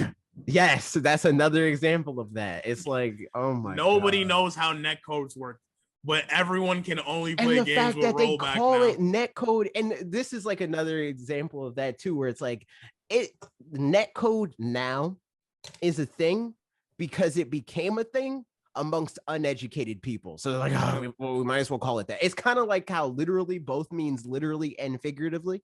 Like netcode was not a thing until people that referred to it as netcode, gamers, people that were like 14 and they're like, I'm a gamer and I call it netcode. And then they went to, like freaking the Art Institute of Chicago and became a game designer.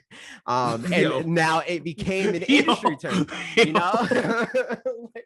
I'm just saying. No, Trev's netcode sounds like some Matrix. That got me that. Also, sidebar on all that. I seen that you said you never saw Matrix. Yeah, no, I never saw it. I seen that Sierra never saw Matrix, and I have never saw Matrix. So I'm like, yo, we might have to do a call movie. Yo.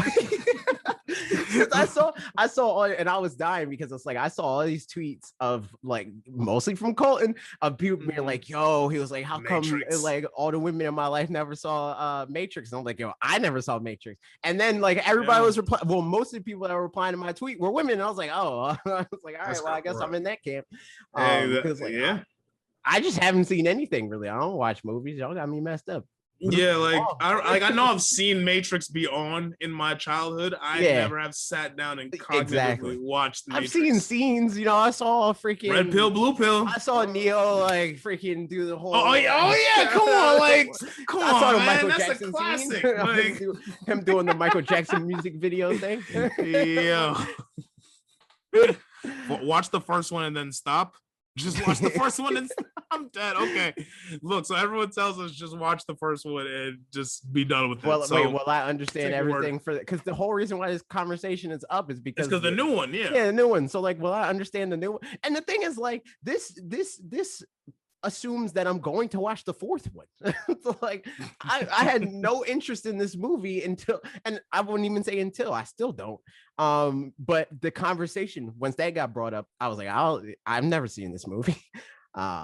So son, I don't know. I mean, I'll watch it and see the fourth one, but I guess it's because it's just so accessible. We don't got to go to movies or nothing. Exactly. It's like it's right there. We could just do it, and then everyone's going to be talking about it anyway. So let's, we'd like to have opinion on the subject and such and such. Yep. But anyway, back to Nintendo stuff. Long story short, nobody knows what they're talking about for real on the internet. Like 8 times out of 10. It's facts. So Switch price drop. Oh, that happened? There's a rumor that there's going to be a Switch price drop specifically in Europe. I don't know what the price was. I don't either. It's 300 euros. It's 300 euros. Apparently, it's getting a price drop to 270 euros for the primary, like the red box model, not the OLED, obviously. Yeah. So like, I guess when the OLED comes out, it's supposed to be getting a price drop, but I haven't seen that. Wait, they're gonna price drop the OLED too? No. When the OLED comes out, the other one will get the price. Okay, well, yeah, that makes sense. Yeah, why not? Like this one, 270 euros got to be what, $30? No.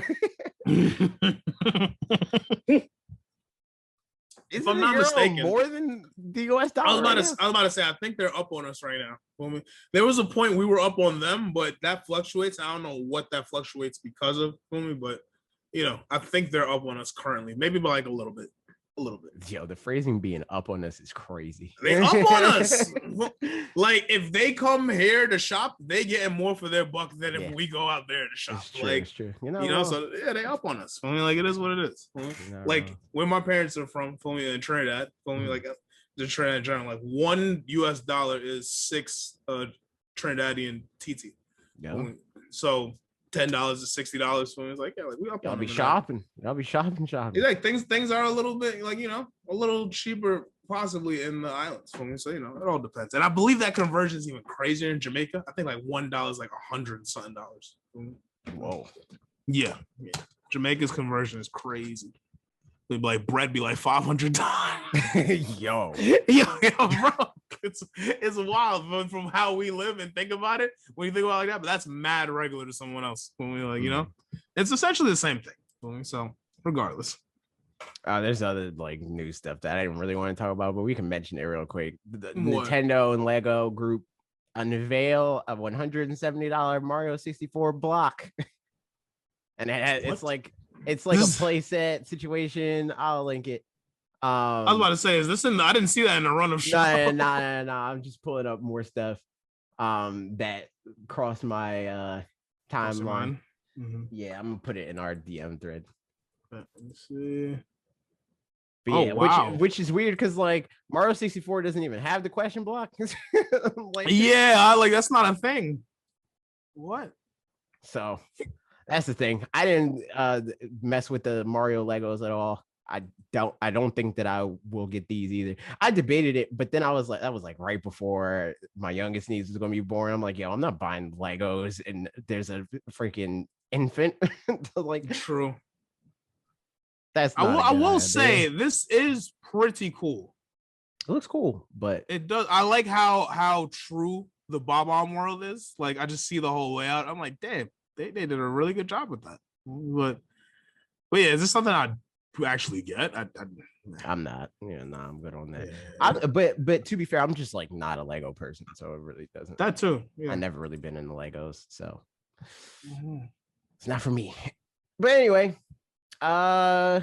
we can talk about my video. I didn't really want to talk about the video because it's like, oh, which video? Not enough people were talking about, like, it was either like, yeah, I agree, or like they were like, one person was like, I don't agree with anything you said, and they're like, okay, well, what do you think then? Like, what would you rank it? And that's what I wanted to do indirectly to you, was like go through other people's rankings and stuff like that, but nobody really did that. So I'll pull like some comments. Oh, you're talking about the Pokemon, right? Okay. Yeah, like ranking all the generations and stuff like that. Like somebody. So for context, if you haven't seen it, I made a video ranking all the Pokemon generations for people listening. But somebody was like, hold on. Where's the comment? They said, did he delete the comment? I'm crying. There it is. He said, wholeheartedly disagree with almost all of your justifications. Neat video though.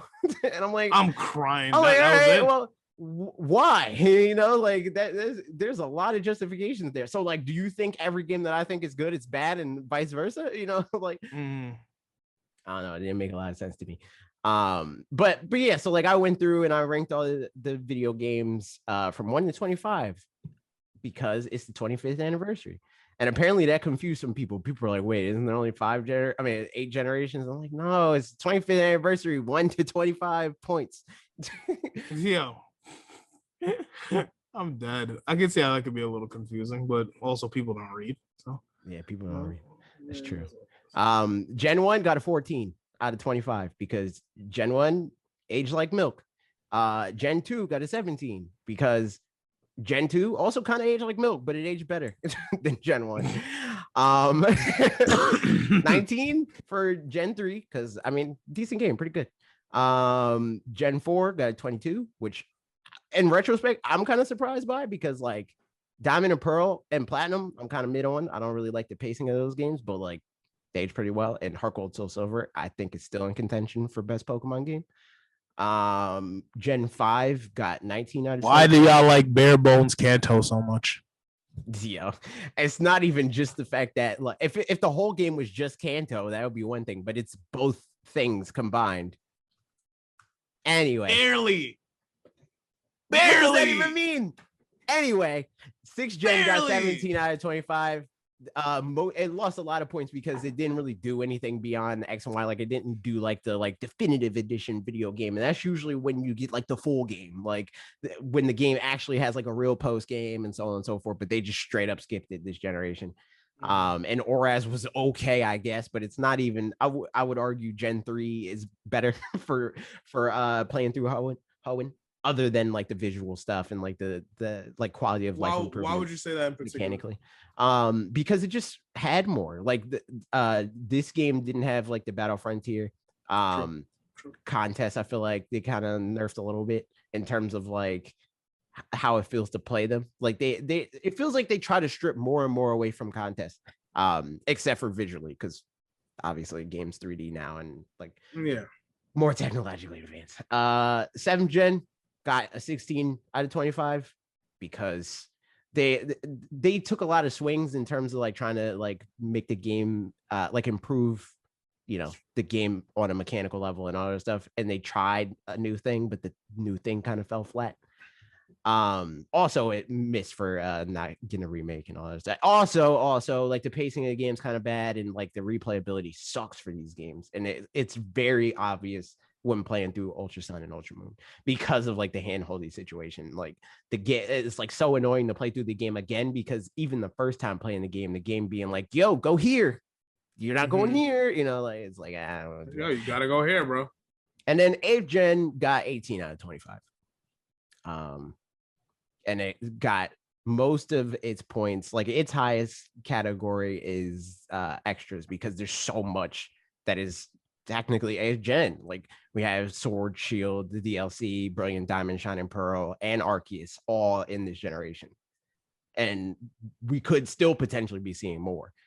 So that score could go up, or if these games are real bad, quick, go down. can we ban Alec?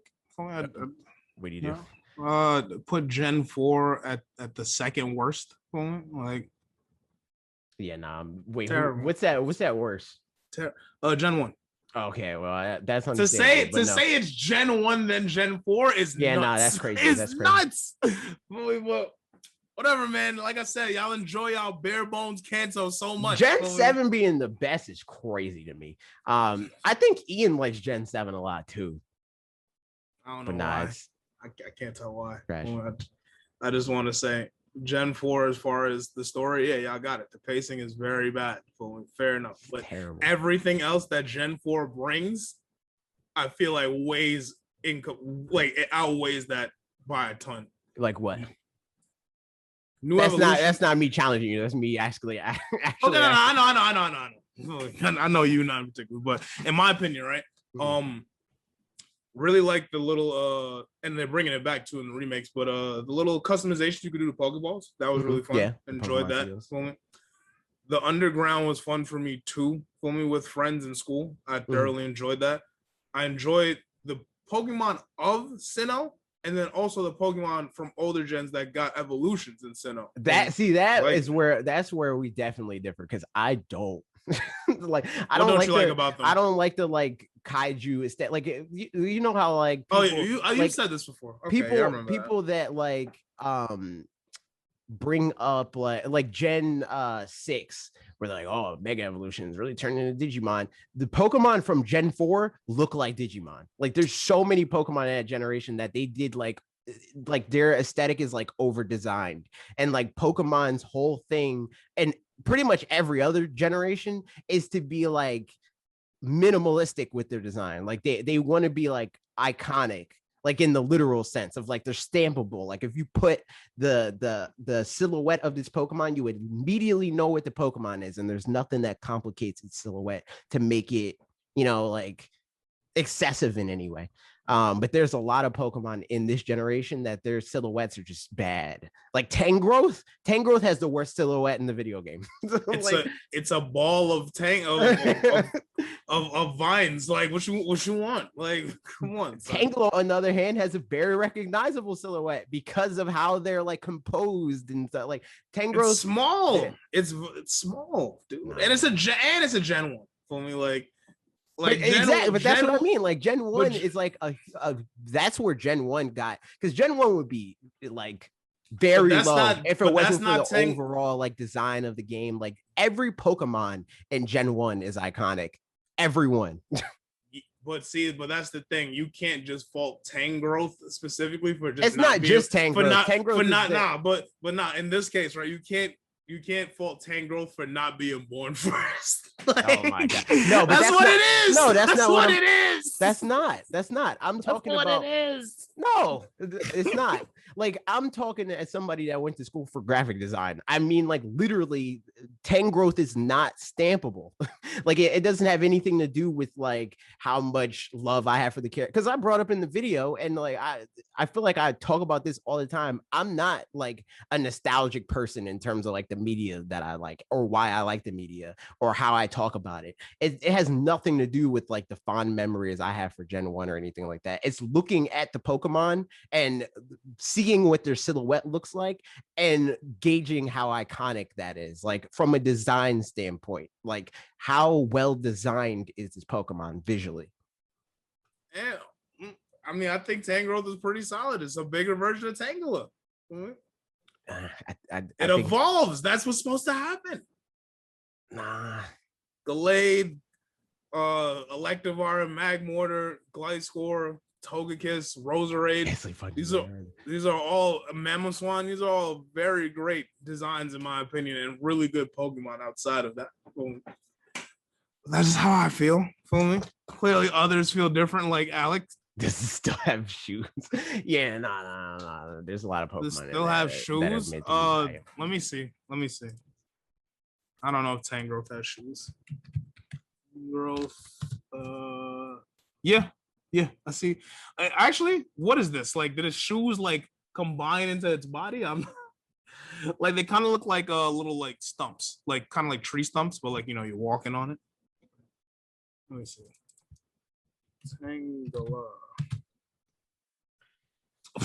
Okay, they're showing me giraffes. I don't. Yo. Maybe Tangela's a place. Yeah, nah. It looks like its foot kind of just turns into a stump. Word, it's not even shoes. This is just its foot. Its foot is just red. These are not shoes. Yeah, you can share your screen, by the way, if you want. These are, and it'll show up in the video. Well, they won't see it. People in Discord won't see it, but people watching the video version. I can. Where do I? Oh, okay, I see it. I think I could probably share it to thing as well. I don't know if you can. Wait, are you seeing my screen? I think it's showing. I can see it. Yeah, I can see it in Zoom. Yeah. See, like, look, these are not shoes. This is just. Yeah, foot. No, it looks like shoes though. This is just his foot, and then Tangrowth. Oh, I spelled that wrong. Yeah, see, it has like a stump kind of thing going on now. Yeah, his Pokemon's design is mid. Yo, he looks cool, dude. I enjoy him. He does not look cool. Looks cool. He absolutely. You just mad that they never revealed what's in there to us. Like, I know you want to know. Nah. I know you want to know. I don't blame you. I want to know too. But I've accepted that I will just never know what's inside the Tangrowth, and Tangrowth will just, you know, live on like that. You know, like, oh, look, they got one here with a third eye. That's crazy. Oh yeah, that should be a third eye, right? Maybe. All that to say, Pokemon still has not achieved 25 out of 25. It is carried by designs of cute animals. Once they make a like solid video game removed from asterisks, then it might be able to get 25. I mean, hey, Legend of Arceus come out. Maybe we'll get that. Yep. You know, like maybe that will be the 25 out of 25. I doubt it, but I think it'll get us there. It'll get us to the game that will be that.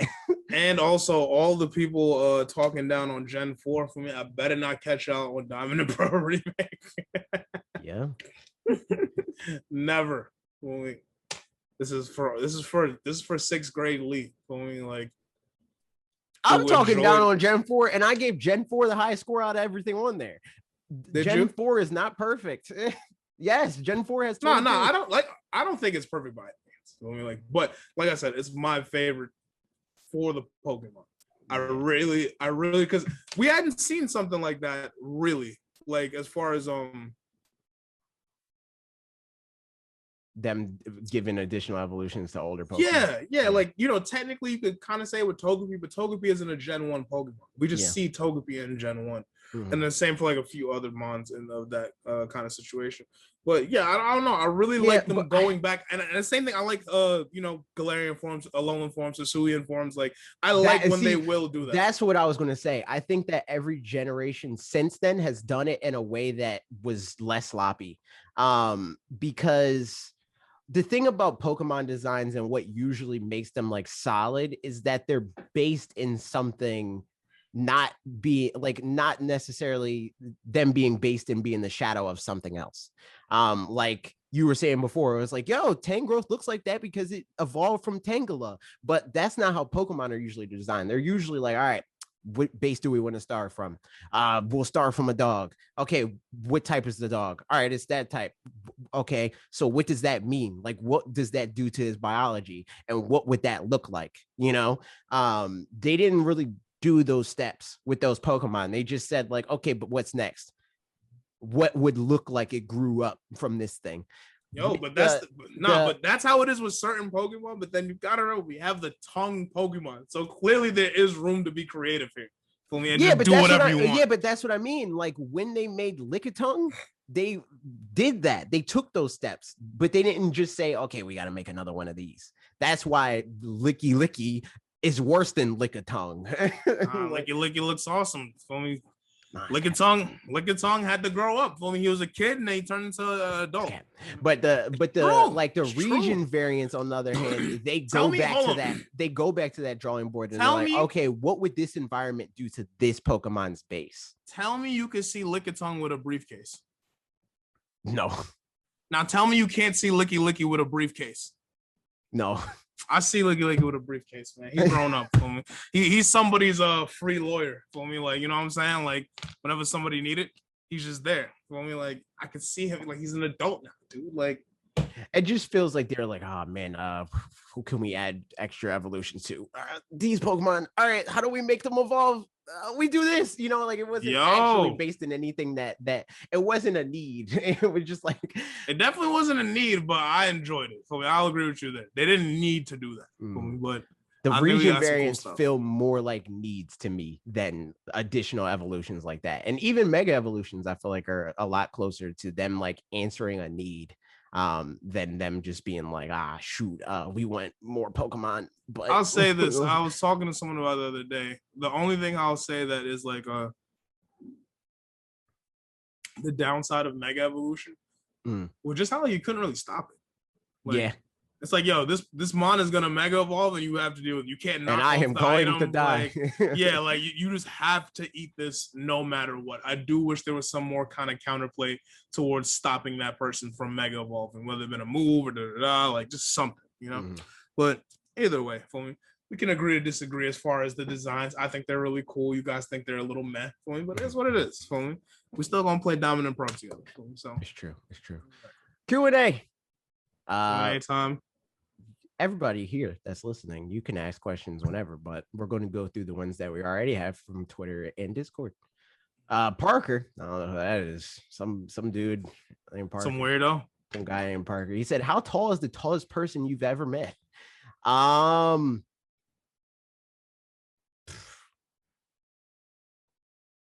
met Shaquille O'Neal once, but how tall is he? You gotta Google that. I don't know how tall Shaquille O'Neal is. I'd say like 7'5". He's absolutely the tallest person I've ever met. 7'5", maybe. What about you, Lee? Tallest person I've ever met. 7'1". He's 7'1". Okay, 7'1". Who was the tallest person I've ever met? I feel like it has. Have you ever been to like a basketball game? I definitely have, but I wouldn't say I met any of those people. You didn't go to the floor and nothing like that. No, me and my pops chilled in the what you call it, the seats for me, like up in the nosebleeds eating Kit Kats. For me, it was a good time. Kit Kats. But what was it? It was probably like LeBron when he was first on the Cavs back in the day versus the Knicks for me. But Either way, I would say like maybe one of the Harlem Globetrotters. I know they pretty tall. Yeah. Like I've seen him tall. at the Harlem Globetrotters a few times. So, and I don't know which is which. Cause I know they be eating a $17 Kit Kat. That's crazy. You would have thought my pops. You would have thought my pops copped it in Madison Square Garden. We brought those in. What are we talking about? Yo, buying a Kit Kat in Madison at the Square Garden is sick. Like, why would you ever? Well, we would have thought we bought that in there. But yeah, we definitely got that. Had to tuck it under the coat for me. Like, you know what I'm saying? But either way. Next question. Trev said, "Why is Lee so toxic?" Why am I so toxic? That's the question. That's what he said. I've had a hard life. Great question. I'm dead. He said great question to himself. I'm about to say, imagine like boosting yourself like that. That's crazy. But why am I so toxic? The internet raised me. How about that one? That's fair. Actually, nah, that's not even true. Like, it is true, but it's not true. I was dead outside, but I was a part of the internet, but not as much as I am nowadays. So I'm definitely way more part of the internet than outside. But yeah, $17 Kit Kat is why, says Alec. Yo, it's crazy. But yeah, that's the answer right there. Wasn't worth the $17 apparently. Enda. What's Enda got? Enda says, has Lee broken AJ's top 50? Yes. But we'll see if it changes. It's still tentative. Yeah, I mean, this top 50, like, it's like it's rotating at all times. It's fluid. It's moving dependent, I get it. I ain't mad at it. All right. Well, look, I broke the top 50. When we get a perfect for that. Yeah, he was like, that's a high improvement rate. You were like 77. Oh yeah, I was 7. Yeah, like 76, 77. Yeah, why not? When we get it. Look, perfect. Mm-hmm. There you go.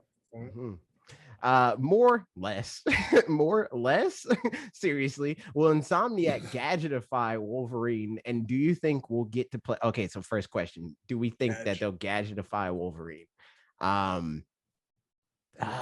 Good question, because they've kind of done that to Spider-Man at this point.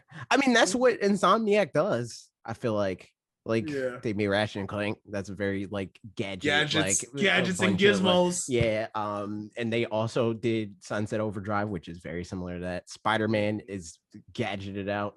so they do that with pretty much all of their games. So I feel like there's going to be like some degree of that, but I think that it'll be like less with gadgets and more like using like his like different abilities of his that aren't like as like that's what I was gonna ask, like highlighted, like they're gonna make like his like healing ability some sort of like thing that you switch to, like that sort of thing. I was gonna ask because I've said it before. I feel like I might have said it on this podcast at some point, but definitely more of an anime person than comics, so I'm very lost in the comic world more times than less as far as like specifics. But is it true to Wolverine's character at any point does he get like gadgetified? There's I've never seen it. You got people like freaking Peter Parker and like the scientists. There's like a lot of people that are scientists. So there's probably, Alec would know better than me, but there's probably some time where freaking Tony Stark was like, "Yo, I made you Iron Claws." Iron Wolverines, dude. Like, you know what I'm saying? Like the X-Men use gadgets, but Wolverine is brute force. Yeah, that's what I figured. Like everyone else seems to use gadgets. Wolverine just getting in there, like, classic line, "What's up, bub?" or whatever for me. Like, like that's always been his vibe. He never really seemed to be someone that was super into the tech. And doesn't have anyone in his world to force him it being on. like, I need a robotic Wolverine. He's like, yo, I need a Wolverine. I need a mech suit. Exactly. Wolverine in the salmon suit. Yo, bro. The claws just break through the got like detachable. His gadgets will be bourbon, cigars, lighters, and his claws. They just break the charge shot thing like completely, and he just has it there.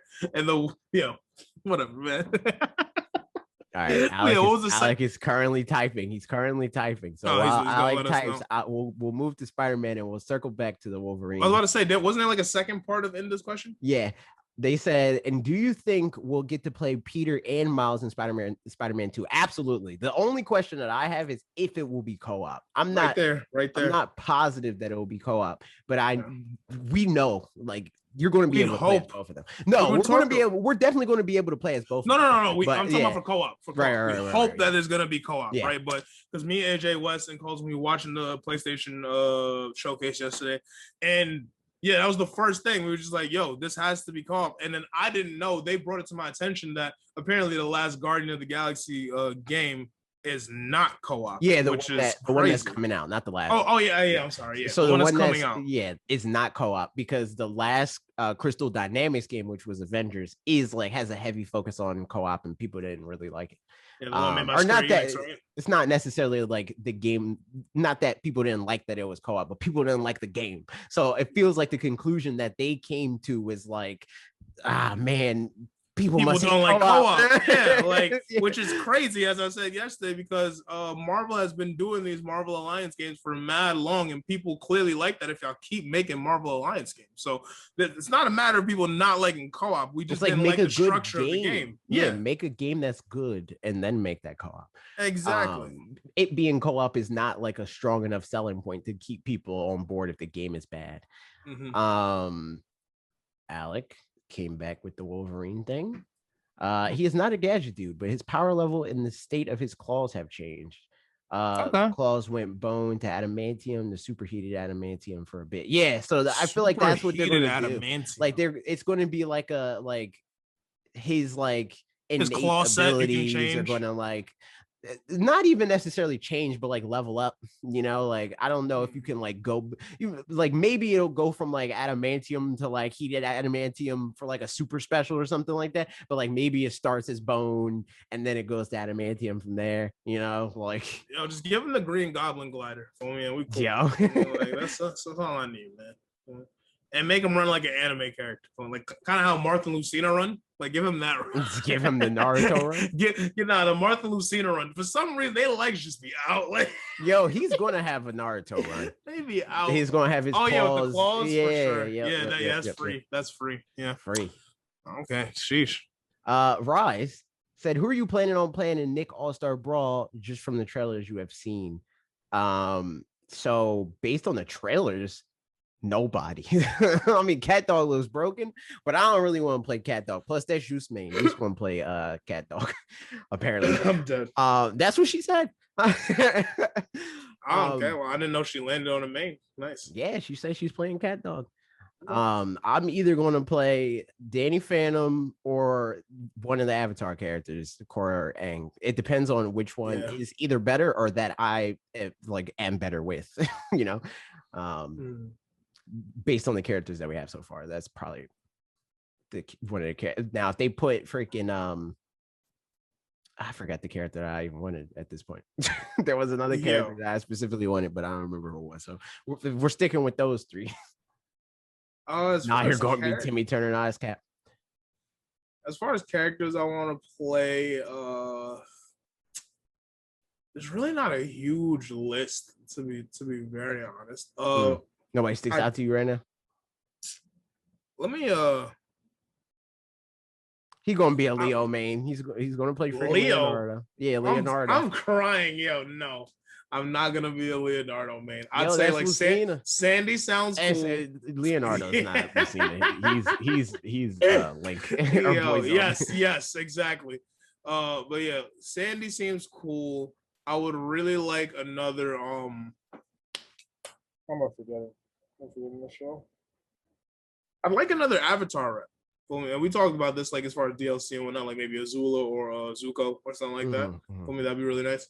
And the Timmy Turner thing again, Fairly Odd Parents, one of their characters would probably suit me. Every time I talk to somebody about this game, they're like, "Yo, you're gonna be somebody said Cat Dog because they're like, that might be a Pokemon trainer character." I'm like, yo, I could play way more than Pokemon. The fact that I can play Pokemon trainer should tell you that I can play multiple characters. People gonna put you in a box every time. It is what it is. I'll buy it if I can play as Cabbage Guy. Yeah, that would be great. Like I'm not Yo, gonna his moveset be all that happens to him just is throwing that his cabbage cabbages. thing gets Just broken. throwing cabbages and yelling. That's the moveset right there. Yo, yelling at people is crazy for a moveset. Just yelling. Like that's all you gotta do. Real light. And then Rise continues. Do you think we will get a Hisuian blue Basket Legion? I'd hope so. I hope so because that is true to yeah, I'd assume so. But they ain't show it. That's why we always gotta wonder, like they only showed the red one. But you too as well. Two people that do favor the color blue. I would love a blue Basket Legion. Mm-hmm. My main hope, low key, for these Hisuian forms is just that. And I guess it's always the competitive person. I hope that they have some good stats. Yeah. Like I would really like if that Braviary could actually like break into the meta because he looks really cool. Braviary had some presence when he first came out, didn't he? A little bit, but I feel like everyone opted for Mandibuzz instead, just because Mandibuzz was way more like support and could tank like crazy. Yeah. I definitely prefer Braviary aesthetically, so yeah, that'd be cool if exactly. It looks cool, like this new, like it looks like sun. Plus, he's not all America, so I'm definitely down. Exactly, no America. For me, no more America Braviary. For me, this one looks like an ancient mythical, situation going on, passed down from the gods. He got the power of the bird god. You know what I'm saying? Like, I'm with that. That's the vibe I'm looking for. That's facts. And then Rise finishes off his questions with, would you be interested in a modern Pokepark type game? Wait, hold on. Trev asks, is Gumby owned by Nick? I don't think so. I don't think so. I don't think so. NBC. Okay, yeah. Alex says NBC. So yeah. What was the question now about Pokepark? Would we be interested in a modern Pokepark type game? What is that again? Pokepark is like a Pokemon, like Metroidvania sort of situation. Let me look at it. You play as like the first one, I think you just play as Pikachu. And the second game you can play as Pikachu, Oshawott, Snivy, Tepig, I think. It was pretty cool. Yeah. But I think that if they were to do that now, they would have to flesh it out because it's like a B tier, like BC tier game, like it doesn't have enough depth for people to want to like buy it. Is the last one for Wii, Pikachu's Adventure? I think both of them are for Wii. Oh, really? Mm-hmm. I thought the first one was on GameCube. Oh, no. Okay. Yeah. Actually, there's Pokepark 2, Wonders Beyond. Yeah. And they got Snivy and Tefik. Yeah, I see it. Yeah. I have never played these games. These games aren't particularly something up my alley since what I care about in Pokemon is the battling aspect more than anything. Mm. So, you could battle in those games. Could you? Just real-time battles. I didn't know that. Which is sick. It looked like just a walk around. So I'm like, yo, no. It's like it's almost like a platformer. It's like a platformer, basically. Yeah, you did say Metroidvania. Yeah. So okay, you level up, you learn new attacks. Oh, actually, I just realized what this is. You know why I didn't play this? This is another Wii situation. True. I don't think it had motion controls though. But just I didn't have a Wii. Feel me? So like a lot of Wii games, I just didn't even play. Feel me? At the time, I didn't have the chance. The only Wii game I was consistently playing was Naruto Clash of Ninja Revolution 3. That was it. Like other than that, Brawl. I was about to say I mostly just played Brawl. Yeah. I had this game. I had the first two games, or I had both of these games. But those two games was what me and my friends were playing the hell out of those games. And then since the Wii could play GameCube games, was playing the Star Fox game that they have for Which GameCube. One? Assault or Adventure? I want to say it's Assault. That's the one you can play 4-player, right? Yeah. Assault. We were playing Assault. We were playing Double Dash. We were playing Super Strikers. Like we were still a lot on the GameCube wave for me. So a lot of Wii games, we just like, this is what it is. So yeah, that's how I feel about that. Would I like to see it though? It'd be cool. It's always cool to see that type of stuff. Like, it's cool to see Pokemon Snap nowadays since we have plethora more of Pokemon. And since from that one, the last one was like Gen 5, we got 3 more gens. So it'll be cool. There's a lot of material you can pull from. Exactly. On to Discord, not people listening currently, even though they can ask whenever they want. Pork Chop, who is also named Parker, by the way. We established this yesterday. That's just Parker's burner. Y'all don't know. Yo, that'd be crazy. Do you think Nick All Star Brawl will have a similar impact to Smash Ultimate did, where the game is popular and played by many fans and creates its own following? I think he means over time. I mean, I think it has the potential to, but I can't say whether or not it will happen. No. I think it will happen. Will it happen on the same level as Smash? I think is really like what we're getting at here. I don't know that yet. I think that because I think there are fans that are going to play this game and enjoy it, and that's cool. Yeah, but I think like the fans, exactly. Like I think that there's going to be this game. I think is at least selling 1 million to 2 million copies just off the back of it being Nickelodeon and it having like the initial groundswell of like, oh, this could be a Smash competitor, you know? Yeah. But the thing is, like, will this game be sticky? Will people care about this game moving forward? Because like Smash Brothers, I feel like is sticky because it's like people care about the game and the IP and like how well it is designed, regardless of how competitive or casual they are. Either you're casual and you play it every once in a while when your friends come over, or you're like us and you play it whenever you can.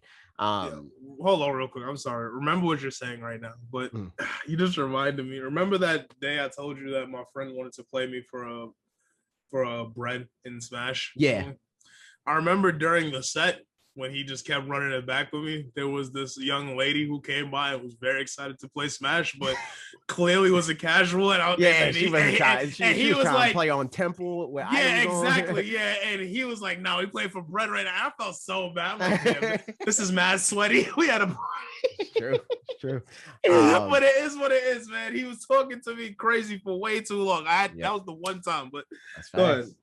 But yeah, like I think that this game, it's looking like it could go either way. Either it's going to fall off hard or it can succeed wildly if they stick the landing on, like, because I think that the problem with this game that's going to stop it from having the Smash Bros like following is that I think that it's not trying hard enough to appeal to casual people, honestly. Because the thing that like the Smash like pipeline is that you start out as a casual fan. You're into it because you're like, yo, I just want to be Pikachu, you know, like, and then you start playing the game and like maybe you get beat up by somebody that's really good at the game and you're like, yo, I really like this game and I want to be good at this game because I really like this game. Or you saw the Smash documentary, or you see somebody upload a Twitch clip or whatever the case may be that's good at the game, and then that also makes you want to get good. But if you don't have that ground floor of like just wanting to play the game and press buttons, you're not going to care about the competitive side. So if people like us that are already into like the competitive scene of games like these and somewhat care about the IP don't embrace this game and it doesn't appeal to the ground floor people, it's going to bust. Yeah. It's gonna go bust. And I think that like the way that the game looks right now, that it's looking way less likely to be able to be propped up in the way that Smash is, because it's not as high quality as Smash is. And if we end up not embracing it, it's probably not going to go anywhere. To be honest. Yeah, like just like you said earlier, like the love and care in the game is not as there as it could be. And already that's like a strike against it, because it's like you have some like y'all come out angling yourselves as like the new Smash, quote unquote, but then y'all not really even meeting up to the quality standards that Smash has set at this point. And all their like interviews, like the thing that made me interested in this game in the first place, because this isn't the first time that Nickelodeon has done a game like this. But it's the first time that they came out the door being like, this is a competitive game. Nickelodeon is a giant corporation and they have money and they're willing to invest, you know? And it's like, you say that, but the product that we see doesn't show that at all. So I don't know. We'll see. Definitely will. It's going to be interesting. Yep. Imperial Biscuit said, I want thoughts on Forspoken. Dialogue sounded a little bit quippy, but the combat looked sick AF. Yes, the game looks sick. Like Forspoken was like I think other than like Spider-Man 2 and other games that we won't be playing for the next 5 years, Forspoken was the standout to me. That was probably the best game that they showed. Yes, that was the one thing that Colton said was heat that I agree with. I'm like, exactly. This does look good. Yeah. This is heat. Like, I'm cool. For context, we had a heat counter, and the stipulations were supposed to be that the game looks dope and we want to play a game. We haven't seen it before, which Forspoken kind of loses on that a little bit, but we haven't seen as much as we saw this time, and we didn't get a date and blah, blah. And really, this is only the second time that we saw this game. So I'm fine on the second time. Exactly. Forspoken and God of War. They're in that category. We've barely seen anything, and now we saw something for the first time. Exactly. Cool. We saw like an extended look at the game. And also the most important stipulation was that it needs to be coming out in the next 9 months. And this game's supposed to be coming out spring of next year, I think. Yeah, so it's not so bad. So yeah, that's decent. This was like the only game that hit most of, if not all of those things. During that showcase. So yeah, I'm excited for this game. It looks interesting. I'm down for the main character being a black woman. That's sick. It looks cool. I'm down. I had not seen the game beforehand, so that was my first time really seeing it. Maybe I didn't. I just didn't care. I didn't notice. Because for me, being the big weeb that I am, like more times than less, like there's very little IPs outside of like that realm of things that I do care about, like, you know, the more realistic games and things of that nature, quote unquote. Like, I don't really like, it is what it is to me. Like Metal Gear Solid, things of these natures, you know, whatever, right? But looking at the game, it looked really cool. I liked how the combat was shown. It was nice. And the movement crazy too. Yeah, the movement looked pretty nuts for me. And from the small, like, little dialogue that they had, it seemed like it could be an interesting enough story. So I'm like, all right, like, we'll see what happens. That wasn't the one with Slender Man in it, right? That was that was Ghostwire, which we saw like 3 times before this. Yeah. Ghostwire, whatever, dude. But yeah, that's how I feel about the game. It's probably gonna be something I'll pick up once I can actually purchase a PS5. True. Yeah, it doesn't even matter that it's coming out in the next 9 months because PlayStation 5 doesn't come out until 2023. We're still rocking the alpha, ladies and gentlemen. Yeah, it's true. We in the alpha. See, but now my PlayStation 5, assuming that I don't get a terrible impression like I did with Ratchet and Clank, will no longer be dusty. Did you even?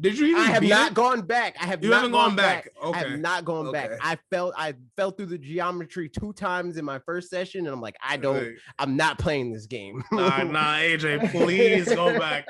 Please, I need you to finish it and tell me all the other foolery that is in this game. Oh my God, I swear, I don't want to see. The thing is, like, I don't want to be angry. Like, I don't want to be playing this game and hate on this game that so many people like. Like, I really do not want that. I get that. It's just like Alex said, AJ attracts game bugs. That's cap, because I play a whole bunch of games and that never happens to me ever. I'm scared to go. I'm scared to go to alpha console. Like, I'm scared to go to because I'm a big Ratchet and Clank. I'm a big Ratchet and Clank fan. That's one of like the first series that my older cousin, who got me into gaming, like really like a lot, he put me on there. I'm like, yo, this game is so fun. Like, it's awesome. So it's like, dang, to know that it's a bit jank and whatnot, like, I'm sure I'll still like it, but I would like to lessen the load of knowing how much I'm not gonna like going in, you know? Like, let me find it myself and I can live with that, you know? It's just, and it just also AJ getting buzzed because his PS5 was stored in Scooter's basement for months. That's not even true. I'm dead. That's not even true. not even factual. It's crazy. But yeah, no, it's like Nah, man. Just Like, not going back. If this was, I feel like if this was reversed and it was like a PlayStation fan playing a Nintendo game for if Mario the first time he jumped across like from one platform to another platform and fell through the geometry, everybody be like, "Yo, Nintendo's so bad at developing games. Their technology sucks. They're 4 years behind." And like people be flaming it. But with PlayStation, it's like it's great. It's great that they're like like releasing a console mid-pandemic when it's clearly not ready, and they charge us $500 for it, and the game is $70, and I fell through the geometry, and that's cool. That's awesome, dude. Because it's 4K.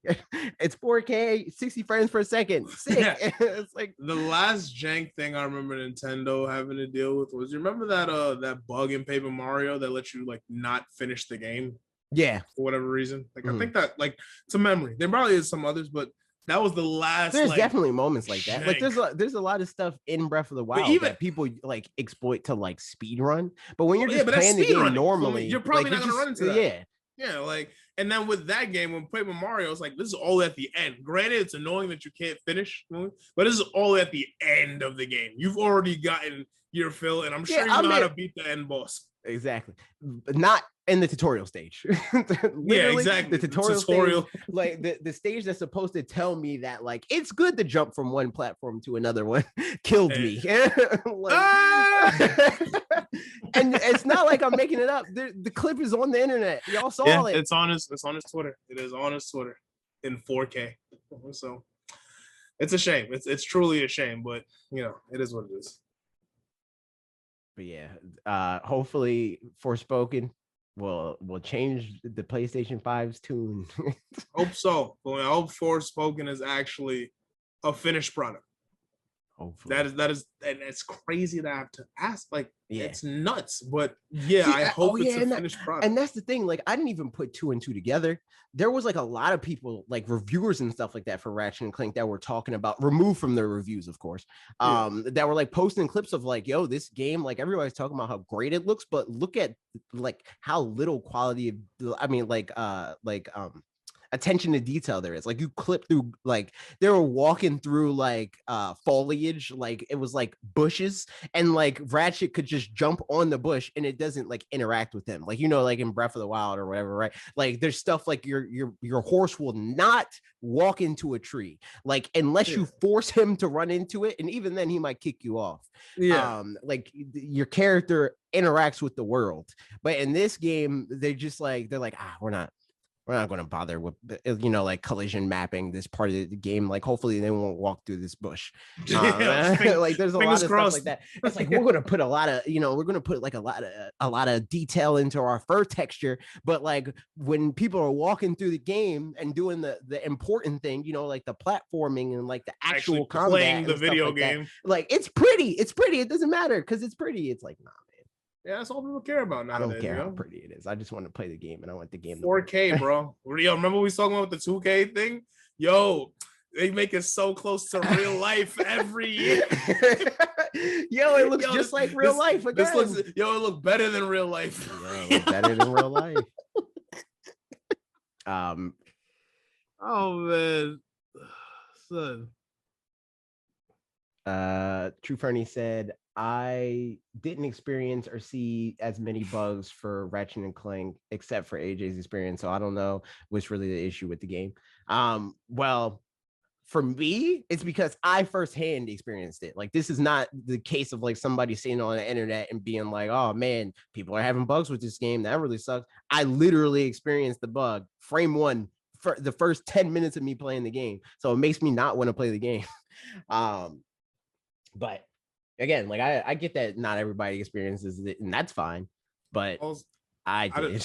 I just want to say, Alec calling the P5 a Final Fantasy machine is hilarious. Yo, it's definitely a Final Fantasy machine for him. It's dead, it's dead just Final Fantasy. Like, and that's the thing about it. I said, until there is like even a title that I really, really am invested in that I want to get a P5 for, I'm probably not going to get it anytime soon. Like, yeah, I like chilling. I literally actually scratch that. It don't even matter if I wanted it soon. I can't get it. Yeah, I literally only got it because like I wanted to have the ability to play whatever, whenever, to voice my opinion on it, stream it if I wanted to. I didn't want the roadblock of like, man, this game's out that I want, but I can't get it because it's not available. So when I saw that it was available, I got it, you know?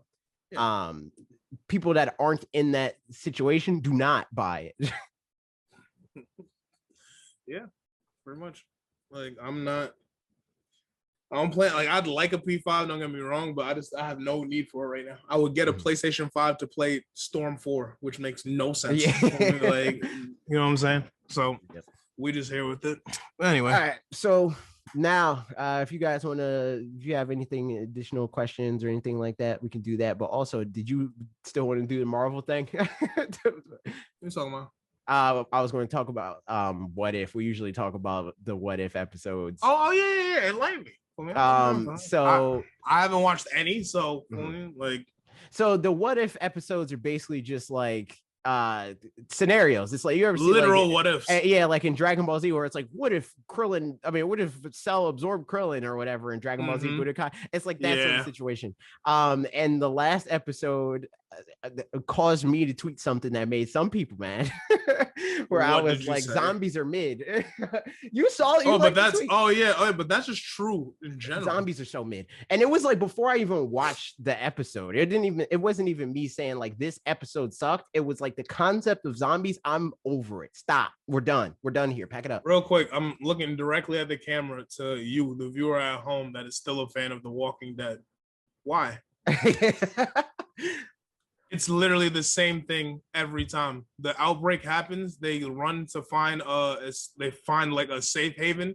Oh, the safe haven's not safe. We're out. Let's find another one. Oh, we find humans, but we're against each other because we don't trust each other. All right, we out. Next safe haven. Oh, the safe haven's not safe again. Well, it's the same thing every time. And I just cannot understand why people are so enthralled with zombie movies still in 2021.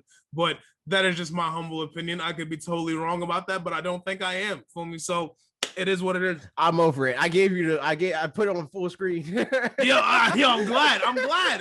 Because I just don't get it, bro. Like, we still doing this zombie stuff? Like, come on. I'm so done. Like, cut it out. So real. Like, last week, the problem that I had with the what if episode was that it kind of didn't do, or no, was it last week or the week before that? I think it was the week before that. There was the episode of like, what if the Avengers died, basically, and that was the whole episode. It wasn't like, what if they died? It was like, they're dying. That's the episode. Like, there was no answer to that. Like, what if they die? And then the next one after that was like, what if Doctor Strange like was in a relationship? Actually, yeah, okay, so yeah, last week was Doctor Strange. Like, he ended up like being in a relationship with somebody that basically like, she curved him in the movie. But then she died, and then he went crazy and turned evil. This episode was like, what if there were like all the Avengers and stuff, or not all of them, a portion of the Avengers turned into zombies. And they turned into zombies. Dude. Were they zombies for the evil or good or what? Like, what do you mean? Like, they turned into zombies, and then what happened? They turned into zombies, and they attempted to turn everybody else into zombies. And so zombie stuff. Yes, exactly. Zombie stuff. It's a zombie. It's the same plot. It's the same plot, but with Avengers powers. You know, like, it's the same stuff that always happens in zombie stuff. And I'm tired of it. I'm done. I'm over it. Stop making zombie things. I feel like everyone's justification for still doing zombie things, like, yo, bro, but what if the zombie apocalypse happens? Like, that's like the first thing. So Princess, she was like one of the people that like pushed back on me being like, zombies are mid, and she was like, that's why they're going to eat your brain first. And I'm like, how does that change anything? That doesn't change literally anything about how I like feel. They can still be mid. Like, they are mid. Like, them killing me, it's not, this isn't me starting beef with zombies. I'm not like, yo, zombies ain't going to do nothing to me. It's me being like, yo, the concept is stupid and overdone. It was like, honestly, the first zombie thing I've ever seen, I was like, whatever, you know. Like, I don't understand the love for zombies in the first place, let alone this level of love. Is crazy. To the zombie fanatics out there, for me, because obviously I'm not one tapped in with the zombie scene, for me, such and such, please let me know, or if you guys know anyone, whoever has the information that I seek, please let me know. Is there any zombie movie where they actually find a cure? Like, is there any zombie movie where they actually find something to stop everyone's zombification and live a peaceful life after that? Like, because it just seems like they just run forever or everyone dies and now it's zombie world, and then the camera pans out with ominous music. Like, and the thing that kills me is like usually people that try to defend zombies, like that was another one in the comments. Rob, our friend Rob from Royal 2 Review, he was like, yo, but like walkers or whatever, like I think he's specifically talking about Walking Dead. Like, yeah, zombies are mid, but walkers, and I'm like, yo, it's the same thing. Like, there's some people that are like, yo, I love like the fast zombies. I don't know, man. Like, I love people like zombies that are faster, or like the slightly more intelligent zombies, and it's like it's the same. They're just different character classes of the same concept. Pack it all up. I'm sick of it. See, I'm over it. Honestly, and I'm glad True Fernie and Alec for me definitely feel the same way. Zombies hella overplayed by now. Zombies suck. It's been 20 years of nonstop zombie media. Like, yo, to be honest, like, yo, it just I'm so sick of it. I'm sick of it. It's a British TV show that has a plot that has that for a plot. The world after they found the cure. Okay. Mm-hmm. All right, interesting. At least there's someone out there that finally took the initiative to end it, or at least start at the end of the zombie plague. You know what I'm saying? Like, at the very least, the zombie PR machine must be stopped. Yeah, for real. I'm sick of it. Pack it up. Yeah, honestly, zombies. If you like zombies out there, like I said, like what me and AJ both said, they're pretty mid. But yeah, it is what it is. But that's the show. You can support the channel by doing all the stuff I said in the beginning. Like, comment, subscribe. You can rate the podcast on podcast services if you listen on audio services. And you can support Lee by going to twitch.tv/Lee. Mm-hmm. What's going on, everybody? We're back with another podcast episode. See, I turned it around. I did the intro at the end. I wasn't even at the outro. Yeah, exactly. I wasn't even ready for that. Switched it up. They wasn't even ready for the streamer energy. It is what it is for me. But yeah, Leishmau on Twitch, twitch.tv/Leishmau. I stream whenever, tentatively currently, because it's not even backslash, it's /. Is it /? Okay, / Leishmau. For me, there you go. Like, just put in Leishmau. Like, yeah, I'll pop up, man. Yeah, just type in Leishmau. Yeah. Like, it'll be there. For me, yeah, no streaming schedule at the moment because there's nothing I want to play that bad. I would tell you to follow him on Twitter at twitter.com/Leishmau. But that's not his name. That's not his name. Victory chance when we come find me, when we say hello, when we, you know what I'm saying? And Leishmau on Twitter. Yo, it is not Leishmau on Twitter. But anyway, AJ, I appreciate you having me on the show today. It was definitely a fun one. Thanks for being on. No problem. I definitely will. I will be back. I just want to say, Mega Man is already trying to bogart his way on for the It's true. Yeah, the DPS, like the Diamond Pro. He try and get on for all. I'm like, Pokemon stuff. He's crazy, but we're gonna see. We're gonna see who. For me, like, I'm like, yo, there's mad competition for Pokemon. You can't put. So you can't shotgun. Yeah, like, I can't put that on layaway. There's too much competition there. Y'all got. We gotta we'll wait see. until closer to the date. I will say as well. Hopefully we at some point I would definitely like to do this again with you guys with when Metroid comes out with Parker and Max. Like, true. Yeah, the last time we had people, everybody asking about like when was the last time we're going? I mean, when's the next time we're going to do all that? Like frame one, Falcon was like, when's the next time this lineup is happening? For me that's a fun lineup, and I'm like, Max is the biggest Metroid fan we know. Yeah, at least I know. So it's between him and Rob. It's between him and Rob. Okay, so but I would like to hear his opinions and things of that nature on the game and such. So I'm definitely looking forward to possibly doing that if we get it to happen. Also, me and Lee stream Smash every Tuesday. Every Tuesday at 8 p.m. True. Sometimes it's later, sometimes it's earlier. Exactly. Just check back. You know what I'm saying? Like, just see. If ring the bell. Not follow happening, us. Follow on Twitch and ring the bell. Yeah. If it's not happening, we'll put out something that says it's not happening. So by all the cases, it should be happening. Yeah. If we didn't say it's not happening, it's happening. So exactly. Just know that. Okay. Mm-hmm. Goodbye. All right.